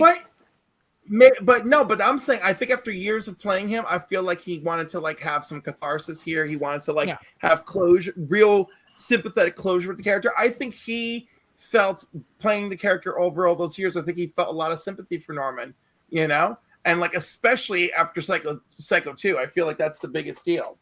I'm sorry, I'm trying to see things and I can't because I got 2 monitors, but one thing is a laptop. So yeah, we got everything in this movie, nature versus nurture. I'm just so upset that Olivia Hussey, like I still love her in this movie because it's just so over the top crazy, but it's cartoonish and like it took me out of the film because like it was just too much. Agreed. Okay. All of that to say, I'm still going with 3 ya digs because ultimately I don't totally hate this thing, you know, and I appreciate, you know, the original writer and Anthony Perkins working together, you know, to create this healing cycle for Norman, and ultimately having done this rewatch. Thanks to you folks, I actually was happy with some closure for Norman. And you know what's super crazy to me is like I can remember, I know I watched this movie at some point in my life. I remember CC Pounder very well, and yeah, I was like, oh my god, is this my first time watching Psycho 4? But anyhow, 3 ya dicks. I feel like we were all very close in alignment. We have been so far. Right? 2.5 from me and from Chad, and a 3 from you, and from Fable, and from Brooks. That's the PCP average of, let's call it 3.68. And they still owe us one. Unfortunately, the one they owed us came in 1998 with Psycho, the remake from 1998, directed by Gus Van Sant. Or Van Sant, I always want to say it with a Z. Starring Vince Vaughn, Anne Hesh, Julianne Moore, Viggo fucking Mortensen is in this movie. William H. Macy is in this movie. It had a screenplay from just Joseph Stefano because it was pretty much almost a shot-for-shot remake of the original. It is a shot-for-shot. What's that? What'd you say? Pretty close. It's as close as possible. It's not a shot-for-shot remake, but it is close to a shot-for-shot remake. It's called a shot-for-shot remake, and it kind of is. Anyway, the story behind this film. By the way, first of all, my first love of this movie is that movie poster. I had that movie poster on my wall for years in my early 20s. That movie poster is fucking striking. And I love the tagline. It says, check in, relax, take a shower. It's playing on the idea that we already know what happens in Psycho, right? So I first watched Psycho in like 95, 96. This movie comes out in 1998. Me and my homies, we are wrapped up in cinema right now. And we are going to the video store every weekend. We are checking out movies. We are renting movies. If it's written and directed by the same person, I am interested in it. But I'm already a fan of Psycho. And then this movie comes out, and I am ready. And I go see this movie in the theaters, man. The only Psycho film I've ever seen in the theater. And I came out of that theater fucking loving this movie, y'all. I thought this movie was so goddamn badass, man. I loved how they took this classic story and modernized it through visuals, through costumes, which is funny because the costumes are very retro, but they're 90s, 60s retro, which I kind of like. There's a lot of color in this movie. But there's a lot of shit in this movie that a lot of people, including me, think is unnecessary or why do you do that? Including shot for shot. I like that idea. There is a conspiracy theory out there about this film. Excuse me, I had to burp. I didn't want y'all to have to deal with that. Anyway, the conspiracy theory is basically the idea of this. Gus Van Sant had just done Good Will Hunting. This dude is huge right now. He can do whatever he wants. Universal, floating around for a few years now, the idea of doing a Psycho remake.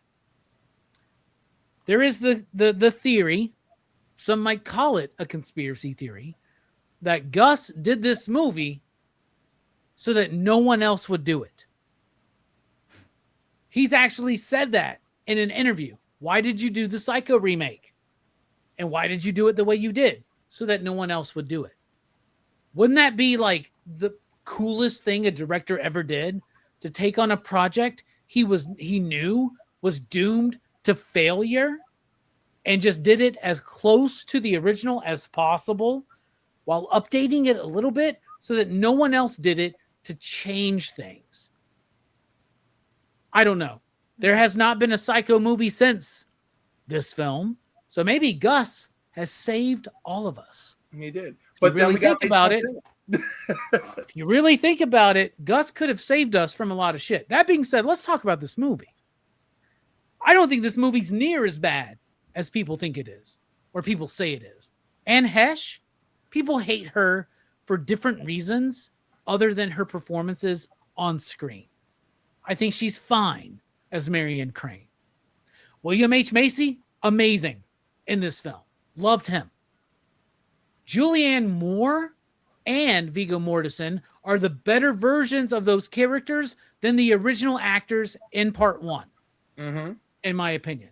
Marion's boyfriend and her sister. Way more compelling. However, at times it is too 1998. Hey, man, I figured out this hotel. We're going to go check it out, Julianne Moore. What do you think? That's great. Let me go grab my Walkman. Me and my girl were laughing, dude. She's like, I got to go grab my Walkman. The way we would say, let me go grab my phone real quick. Let me go grab my Walkman. And she's always wearing it. It's so 90s. It's so stupid. But I love it. My favorite thing about this movie is Vince Vaughn's performance. I think his performance captures the innocence and the unsettling, the severity of the unsettling nature of Norman Bates. When he does that chuckle, that laugh when he says things, it truly gives me chills. I will defend Vince Vaughn's performance as Norman Bates in this film till my dying day. I love this movie. I love that they're doing things that Hitchcock couldn't do. I also love that they're expanding things. I do think a lot of things are unnecessary. One thing that was a point of contention in this movie is that when Norman is looking through the peephole at Marion in the, when she's in the shower, you hear the fapping sounds, right? He's jacking it. He's jerking off, right? A lot of people said, well, that's not right because it's the inability to release that causes Norman to kill. In the commentary, which, by the way, if you listen to the commentary of this Psycho movie, Gus, Vince, and Anne do the commentary. They really come across very pretentious, acting like they're revolutionizing film. They come across like Tom King when he did Animal Pound, and he was like, Animal Farm needs to be updated. This now will be talked about in colleges and schools for decades and decades. Anyway, But in that, I lost my point. What was I fucking talking about, y'all? I don't know. You had to take a dig at Tom King out of nowhere. I mean, like, I my know. God. Oh, the beaten off scene. Of Gus course. was saying, yeah, I get it. A lot of people think it's the lack of release that causes Norman to kill. I argue the difference.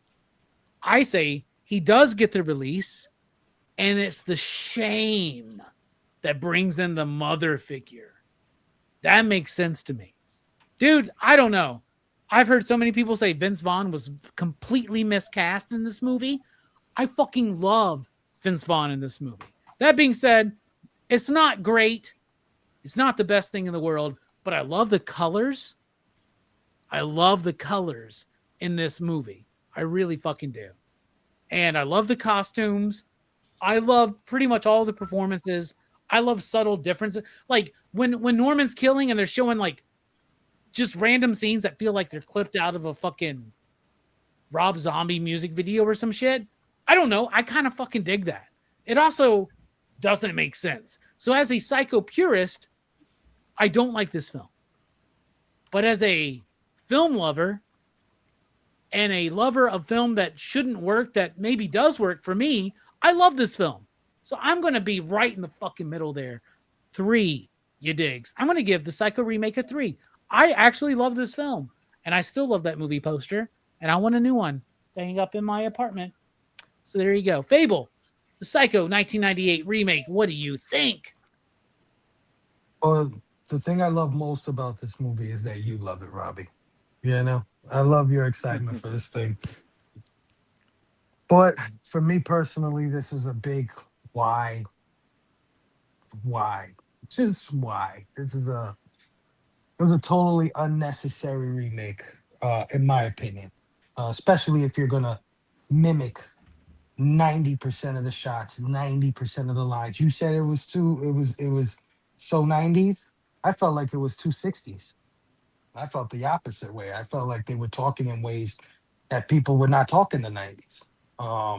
They should have upped the script a little bit to match 1998. My opinion. Um, the actors, some actors are better than the original roles. I do agree with that. Viggo Mortensen, in particular, for me, did a Plus better his job. ass, dude. Oh my God, dude. Yeah, no, he was fantastic. I love his southern accent, which the other guy did not have. He had a southern Those, accent in this. those little late 90s sideburns too, where like you don't want Yeah. to commit to the sideburn. Um, I love the guy who was buying the house, the one who dropped the 400 grand. I liked him better than the original By the dude. way, that's what pulled me out of this movie. 400 grand. I kept telling my girl, I was like, there's no way 400 grand fits, right? But then when she's counting it, they're $1,000 bills. Are you fucking stupid? Get the fuck out of here, man. Are you serious? Jesus Christ. Yeah, I'm just walking They around. should at with least made that a briefcase or mil. some shit, man. Yeah, walking around with $500,000 in my pocket. Some actors were just okay to me, like Vince Vaughn. I'm sorry, Rockin' Robbie. I don't think You're he's breaking my heart. anywhere. I don't know think it was he's you, Fable. anywhere near the likes of Anthony Perkins. Not even fucking close. I love him in Wedding Crashers. Give me him in Wedding Crashers. I love him in Freaky. Freaky is so good. I love that. Yeah, give me Vince Vaughn in these movies. What I love about this movie is it was like every fucking hot actor in that month that they were casting is who they cast. Like, right? Like it was that particular month in 1997 that all of these actors were very hot for some reason or another. He's just okay for me. He's just okay for me, as well as William H. Macy, who I absolutely adore. Right? Like, I watched Jurassic Park 3, and guess what's my favorite part of Jurassic Park 3? William H. Macy. Alan. It's not the raptor dream, Alan. It's not the talking raptor. But I felt like he was just okay as well. And then some actors were fucking terrible. I'm sorry. Anne Heche had nothing, and I mean nothing on Janet Leigh. Nothing. Janet Leigh not only was so much better in that role, the playing nervous and the obvious nervousness, she fucking murdered that role. Anne Heche was terrible at conveying what Janet Leigh conveyed in the original movie. Not only that, but Janet Leigh is she's gorgeous. Anne Heche is like a little 5 to me. I don't know. Well, She's well, okay. Well, one thing I can say, I think you would agree on, is that the cop in this movie plays the most perfect fucking role because it's like this. It's almost like it's the same fucking dude Yeah, in it's a performance from the copy, first but one. I don't like. There's something about the shot that is just way more menacing in the original, even though it is an exact copy of the original. Just something about it. I think the color in this movie actually sucks the atmosphere out of what made the original Psycho fucking fantastic. I think the black and white nature of the first one gives it a lot more atmosphere, and I think having this in color is just like, I don't know, just didn't do it for me. Um, I hate that the house is different on the outside, but the same on the inside. I Yeah, I don't like agree. the I don't like the design of It's that the same house. layout, but it looks different on the. I don't like the hotel. By the way, looks almost exactly the same, and I don't Yeah, like how they did the sign differently. right. Me I too. understand because that's a very '80s sign, I Yeah, guess, is I the get point. it. But like, yeah, Um, and I have to agree with whoever said that him beating off uh kind of betrays Norman as a character to me. I agree. I think him getting aroused in any way is the point to him being who he is, right? Like he can't get off. And it just makes him kind of even though he's a voyeur, and he's a kind of voyeur's in a sense of sleazy, but I Norman's a little different when it comes to that, right? And I think that ruined that character for me in that moment. So I gotta agree with whoever you quoted on that.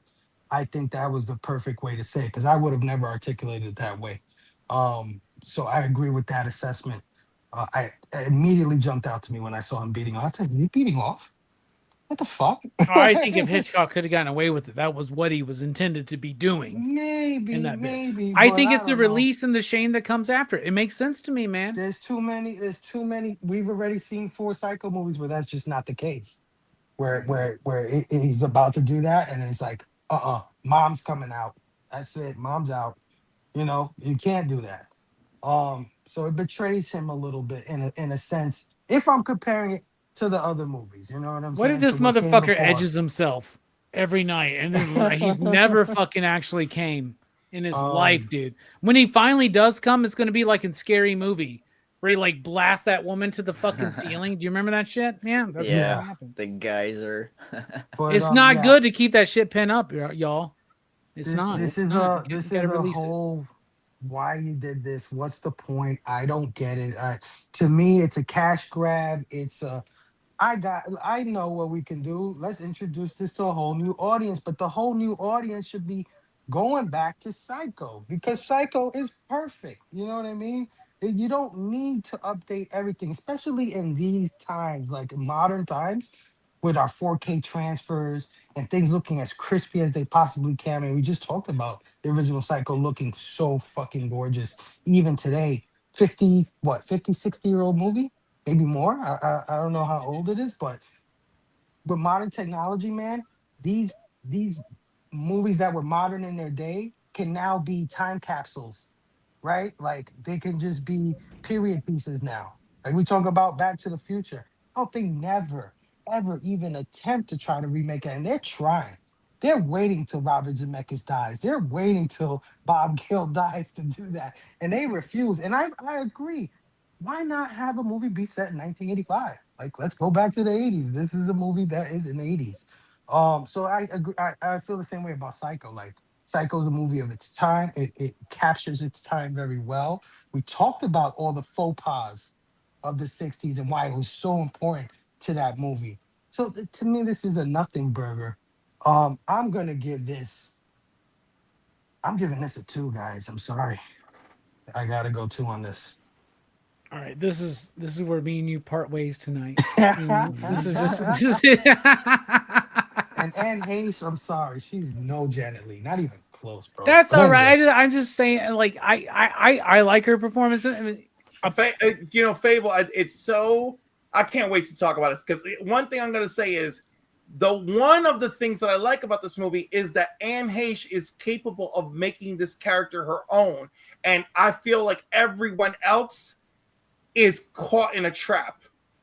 Viggo Mortensen totally makes his character his own, way more than I Anne know Heche. because he's just got a natural, sexy swagger that nature and God gave him. And we'll talk about that later. He added his own tone, his own look. No, his the own man's accent. entire tone and look from birth has been sexuality just oozing from him. Okay, But I mean, By the way, real character. quick, Chad and chat, I just want y'all to to notice. Cliff said, "I can't wait till my turn to say this, so I'll just say this right now." That's what he just fucking did. He interrupted me. And there you go. But yeah, to me, she's doing a bad mimicry or an attempt to mimic, because the shower scene, even like the way she holds out her hand, the way she falls on the floor, and maybe that's Gus Van Sant. Maybe that's not Gus her. Van Sant. That's Yeah, not her. I can't. He's trying to capture. Yeah, but the beauty of Janet Leigh's performance is just something that can't be recreated, um, just with anybody. And I just think Anne Heche just didn't live up to that. Okay, That I can dig that. I can iconicism. dig that. I can dig that. I understand. I do think that a lot of people's impression of Anne Heche, especially her performance in this film, is colored by their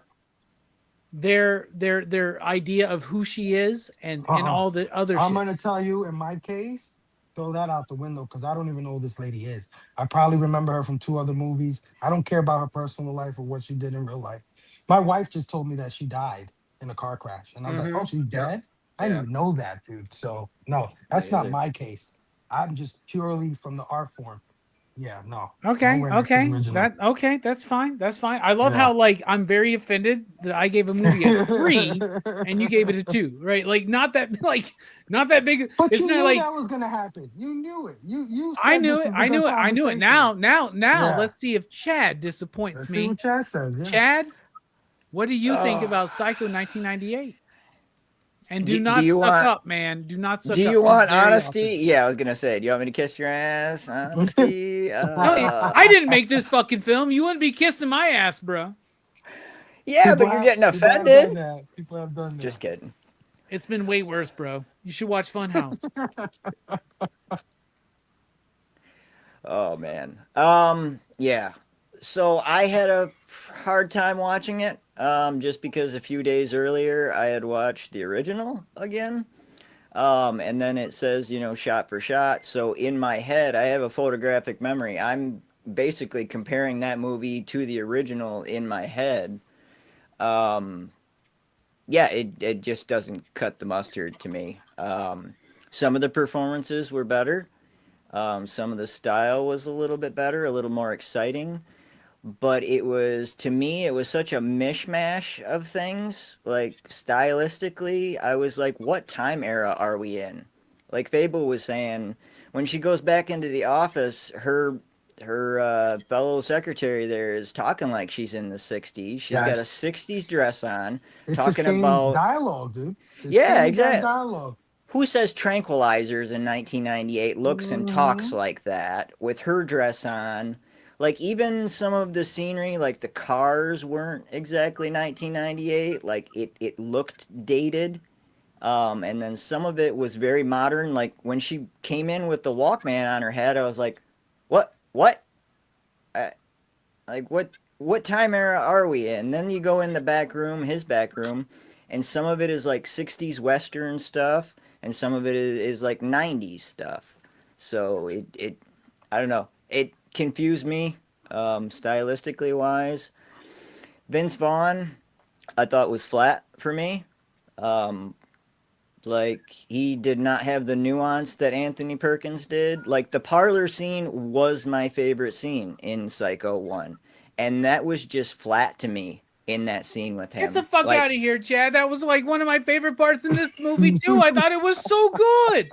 Why the fuck y'all hate Vince? Why does everybody hate Vince Vaughn as Norman Bates? I like Vince Vaughn. I just told you I love the No. movie Freaky. Let's review that sometime, please.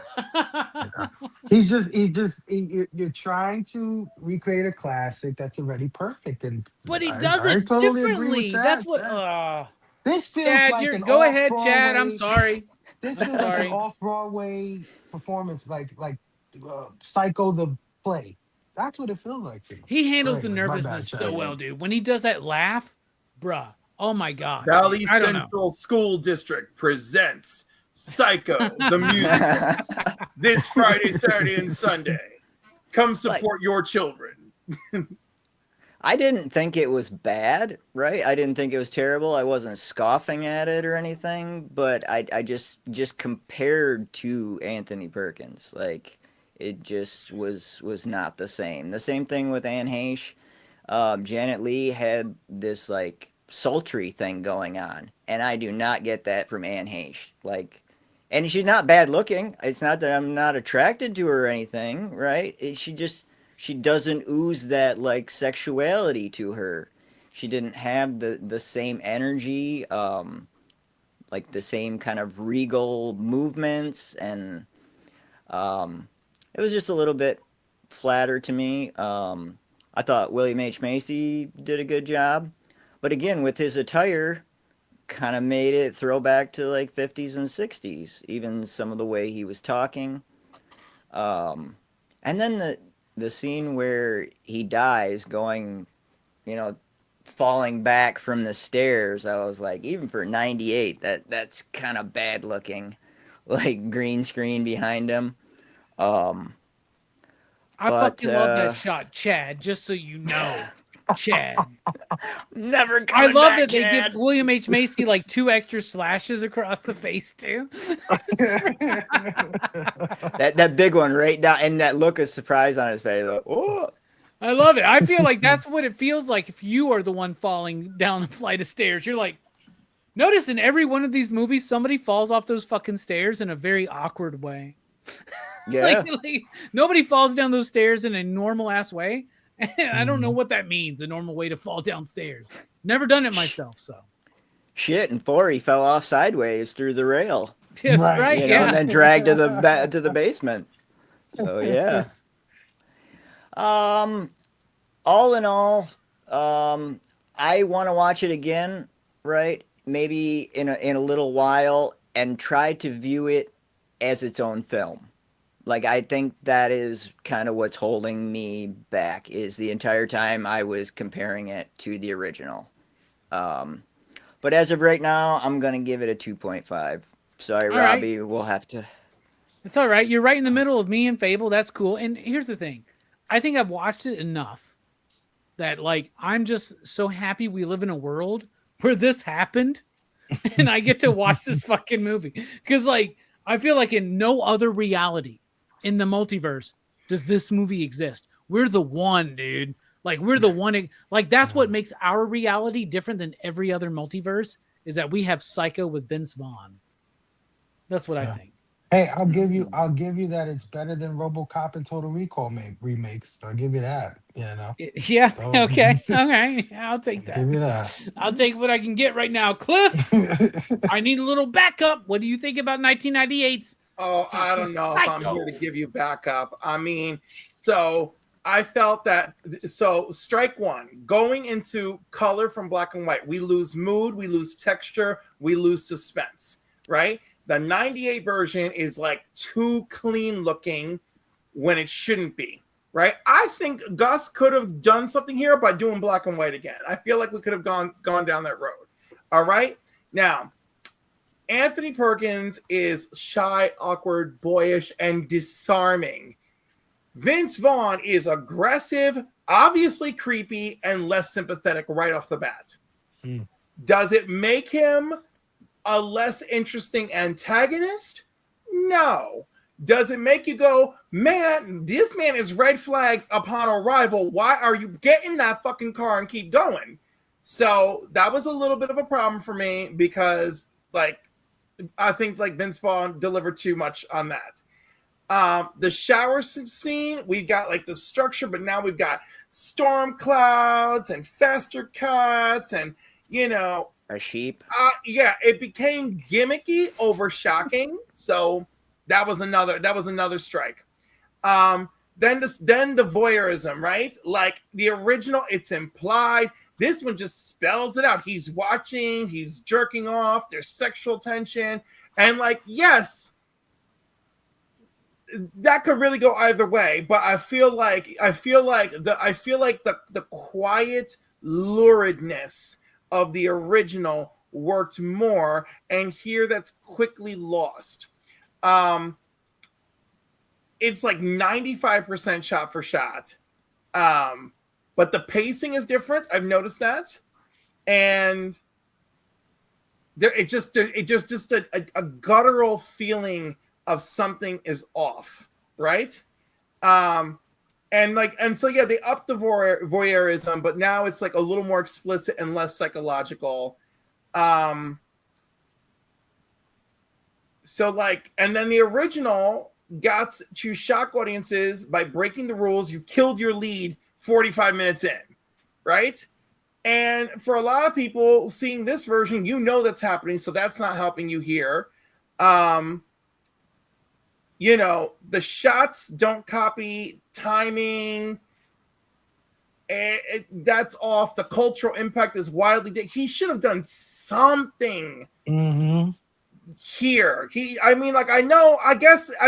don't know what he was really thinking, but he should have done something to. I saw my wife the same thing. Right, to really change something. Something. Also, Vince Vaughn, like, he did not have the fragile duality that Anthony Perkins delivered on this character time and time again. All right? And all these characters felt trapped between and trying to make their characters their own or being an imitation, which is where I'm going to give this one to Anne Heche. I thought her frantic, panicked energy was absolutely warranted for someone who just stole a whole bunch of money. Okay? I'm not saying I liked her. I liked what she did. I like that she made some changes. I like that she brought her own meat and potatoes. They're two completely different takes on the same character, and I love it. I respect both of their performances equally, and that part is cool. I wish I could say that about the entire cast. And ultimately, what I'm left with is I find this to be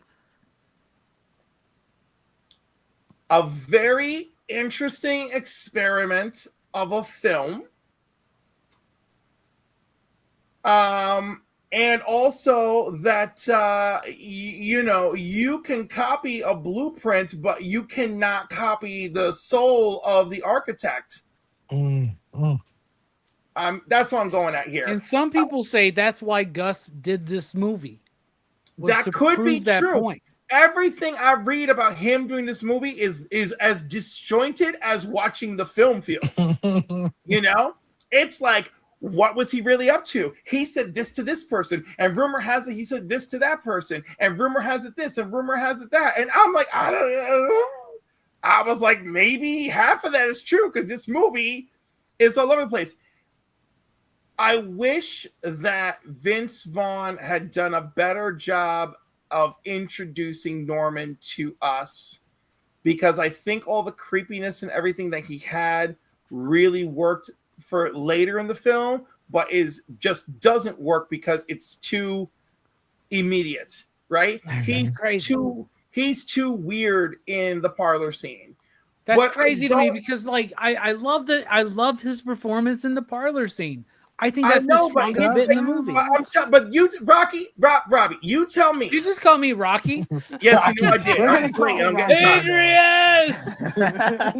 Adrian! You tell me you got $400,000 in the car or in your room or whatever. This dude is just talking to you like that, and it's Vince Vaughn acting this way, and you're telling me that you're just totally chill. Let me go to my room like nothing's wrong tonight. Honestly, if I had a peanut butter sandwich or whatever the fuck with that dude, after 20 minutes, I'd be like, you know what? I think I'm gonna. The rain has stopped. I think we're Yeah. going to make it to the next town. My Right, boyfriend there's is a diner literally 10 10 minutes down the miles road, down the right? road, Diner? apparently. Yeah. Her boyfriend lives in Fairville, right? Yeah. Like they mentioned that. That's the town. That's like 10, 15 miles down the road. Just Right, go like I at don't that know, point, yeah. I don't know why. In both characters, why? But this one particularly, after this dude's performance, I'm like, no. So yeah, I feel like this is one of the strangest remakes I've ever seen in my life, and it's like, it's almost like one of the worst cover songs ever, except it's a movie. You know, I can't even. I don't have words. I didn't entirely hate it. I want you to know. So, with all my highs and lows that I've given you, and of course, Homegirl playing the sister, you know, she brought fire to it. You know, and yes, of course, Viggo Mortensen is there, but that man just like, you know, he exudes sexuality. Okay, I don't care what anybody says, and you can't tell me that does not factor in to all this. Okay, he had those beautiful, that whatever that shit was, the Those facial are like hair, 90210 sideburns. yeah, man. but they look so good, and only he could pull that shit off. Him and Jason Priestley are the only people on the planet that can pull that shit off. You know, So with all of that, oh my god, oh yeah, her yeah. Wait, I said this already, right? Nervous energy, yeah, she has like modern emotional. She feels like a modern character. Anne Heche did that right. Those are my final thoughts on her. Best performance is definitely, I'm giving it to her. I made excessive notes on this film. I thought like the sheriff dude. Yeah, I'm with you, bro. Was very solid. Look at us having notes galore. But yeah. Also, Julianne Moore, I loved her, but I felt like she was too strong for this movie. Like, it's like, girl, do you belong in this film? Like, it was like, I'm a lesbian. I like music. Yeah, like she was just strong. Let's see. Yeah. Yep, I said that too. Film school logic. I'm not even gonna go there. You know. Okay, can I throw one thing in real quick? So what I had read in my research with Gus Van Sant or Zant, either way, he made this film as an experiment. He was trying to see if he could redo it shot for shot, if it would still have the impact in modern times that the original had. That was his experiment. He was going to try to make it as close as the original and see if it still held in modern times. I've read the same, but my problem is, why didn't he stick to the timing? Why didn't he stick to the shots? It's kind of like he gave a lot of it some surface level thought. And, you know, and also I feel like he should have just given them the freedom to take the same lines and everything, but make the characters their own. And I feel like Anne Heche succeeded. And I feel like Vince Vaughn really tried. And it's just... He actually, if you listen to the commentary, apparently he did do that. He gave everybody the freedom to change their lines or to keep them the same and to deliver what performance they wanted to. And one of the things they mentioned is how nervous Vince was at this role because it was something he was very unaccustomed to. And they felt like he got into it, and so do I. But I get what you're saying. But Gus did apparently give everybody leeway, and a lot of people opted to be close or just slightly askew. Yeah. Okay. So yeah, the movie's like so super close to the other one, but everything just feels off enough that it just isn't giving me the experience. Anyhow, I'm taking too long to get to this. At the end of the day, this is 2.5 you digs for me. All right, a 2.5. Brooks gave it a 3. Brooks was in a generous mood. Brooks is always generous, man. He always is. So a 3 from me and Brooks, 2.5 from Cliff and Chad, and a 2 from Fable. Let's just call that a PCP average of 2.5. 5 and say that Chad and Cliff are right. There you go. Sounds good. All I'm right. clipping that. All right. Please do. Thus concludes our movie review of Psycho. Man, March Madness is over, y'all. I know. Oh, Look at all those movies we covered. wow. What a great lineup. Some great stuff. All right, now it's time to announce what's coming up in April for PCP Movie Night. So next week, be here as we talk about Double Down. That's a Neil Breen film, y'all. Wow. So if you're familiar with our review of Fateful Findings from last year, you know what you're in the mood for. You know what you're getting into. After that, we're doing Hudson Hawk, a personal favorite of mine and considered one of the worst films ever. So I'm ready to have that experience and defend the fuck out of this film. And then the following Monday is on April 20th, which is 420. So we're doing Up in Smoke, y'all. Cheech and Chong's Up in Smoke on 420. And we're ending April with Masters of the fucking Universe, y'all. Ooh. Very excited for this one. We're going to have a great panel. Omar from Near Mint Condition will be joining us for this show. We've covered this movie before, but never in the live iteration of PCP Movie Night. So very excited. So next week, Double Down, and then Hudson Hawk, then Up in Smoke, and then Masters of the Universe. And then we get into Crew's Choice, everybody. PCP Movie Night just getting started for 2026. Fable, thank you so much for being here. Final thoughts. Final thoughts. Thank you, everybody. All the panelists on all the shows, including Robbie's, Matt's, and my own. All the people in the chats, everybody who. This is like a movie club for us, right? We give you the movie, you watch it, you come hang out with us, and we have a chat about it. And I absolutely love doing it. So thank you for that. Like to revisit these Psycho movies because I think I liked them a little more when I was a kid. The sequels I'm talking about, the original Stone Cold classic, but like 2, 3, and 4. You know what I mean? I think I liked them more as a kid, so I like to revisit them, and it was interesting to see how I felt now. And I do agree, Robbie. I think this is one of the stronger franchises, right? Period. Just leave it at that. One of the stronger franchises. So I'm glad that I did this. Yeah, man. That's all really. Just thank you. Thanks for having me. Thanks for having Matt. And thank you everybody who joined us for March Madness. Can't wait till the next movie fest that we do. You know, I think Action Fest is this summer. So I'm looking forward to that. Yeah, and yeah, that's it. Thank you guys. Heck yeah. Thank you so much, Fable, for being a part of this. Action Fest is on the way. Me and Matt already have our lineups set. I'll send those to you so you can start thinking about yours because we're still a while. I got my lineup. Yeah, you already got it? Yeah. Shit, dude, look at everybody ahead of the schedule, man. Crew's Choice will be announced soon. We'll get the panelists lined up for that soon as well. Chad, you've been killing it. Thank you so much for joining us. Final thoughts on Psycho and just who are you? What you got coming up, man? Oh, well, first off, thanks for having me and having me back. I had a lot of fun during Sci-Fi Fest, and this March Madness has been a blast.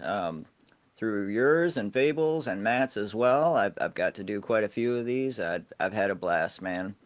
I really have. Doing this March Madness has probably quelled my madness a little bit during March, right? Get some laughs with the bros, talk deep dive into weird ass movies that scar Cliff. So, it's all good times, Yeah. Horror buff Cliff. We're gonna start. Yeah.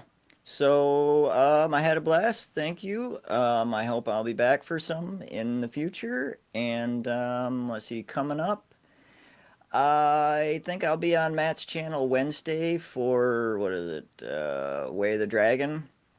And then coming up on Friday, I will be on Toy Quest 101 Collectors Assemble. We do statue talk, collectibles in general. And then I will be on, let's see here, the 1011 with Gary in April. Yeah. Oh yeah. So that's what I got coming up. Heck yeah, man. Yeah, you'll definitely be involved. I'll send you the Crew's Choice lineup when we're getting all those panels lined up. Cliff, Thank you. so much, man. I'm very excited because you're going to be here soon. You're going to be here to talk about Hudson Hawk. Yeah, you're going to be here to talk about Hudson Hawk, man. I love that movie. I'm not here for Masters of the Universe. Cliff, No, I had too many people sign up for that one, Cliff. Don't get me started on Masters, man. Yeah, don't get Fable started, man. Fable, should we do our own Masters of the Universe? I say, man. I listen. When I see that lineup, if there's nobody that's a bigger Motu fan than me, I'm gonna be highly upset. Highly upset. But I'm just playing. saying, I'm just playing. You got peak shirtless Dolph Lundgren, and you don't want me there to say any commentary whatsoever. It's not about that. It's about how people that are already had movies picked for April. And listen, I get it. It's fine. I don't remember the last everybody time wanted to do Masters of the Universe, man. I know. We'll do it again, man. We'll do it again. It's not the same. The stars won't lie the same. I need you and Omar there for it to for me to feel the power. I need to see you in the chat then, Cliff. Hmm? Participate in the chat, man. It's not the same, and you know it. Oh, son of a bitch. Wait, was that an offer or a threat? I can't tell. It's after 11 o'clock. That's right. That said, as usual, you can find me on Izzyverse NYC, 7 p.m. Eastern Standard Time on Tuesdays, where we do the top trending comics, and I try to make sense of it all because I don't understand how these things happen. And we live in a world where people do not have numbers for comics, and I'm starting to feel tempted to pay ICB2 for the business freaking plan so I can see some goddamn numbers of sales because I'm tired of this. I'm tired. I want to know, was it 100,000 you sold? Was it 25,000 you sold? Was it 250,000 you sold? How many freaking stores bought this shit? Why are people acting this way? I can't take this. This book should not be $400 freaking dollars. I'm like losing my mind. I think that's what people tune in for, the information and my reactions. Wednesday nights, it's open panel for the Council of Comics, 8 p.m. Eastern. Friday night, I'm not with either of you guys, so I'll be with Rob Worst on Near Mint Condition. I'll be live from Canada. Yay! Which is great because there's other Canadians on the show. Don't know what I'm doing this weekend because it's Easter, and again, I'll be in Canada, so I will just pop up however the hell I pop up on the internet. And then that's it. And then, I'll be back for more next week. Heck yeah. All right, y'all. Next week, Double Down. It's a Neil Breen film. It's going to be terrible, but it just might be awesome. I've never seen this one. I've only ever seen Fateful Findings, and I think that movie is horrifically genius, if that makes sense. All right. We're dipping out. We'll see you next week. A boy's best friend is his mother. Now, everybody do that Norman Bates smile thing.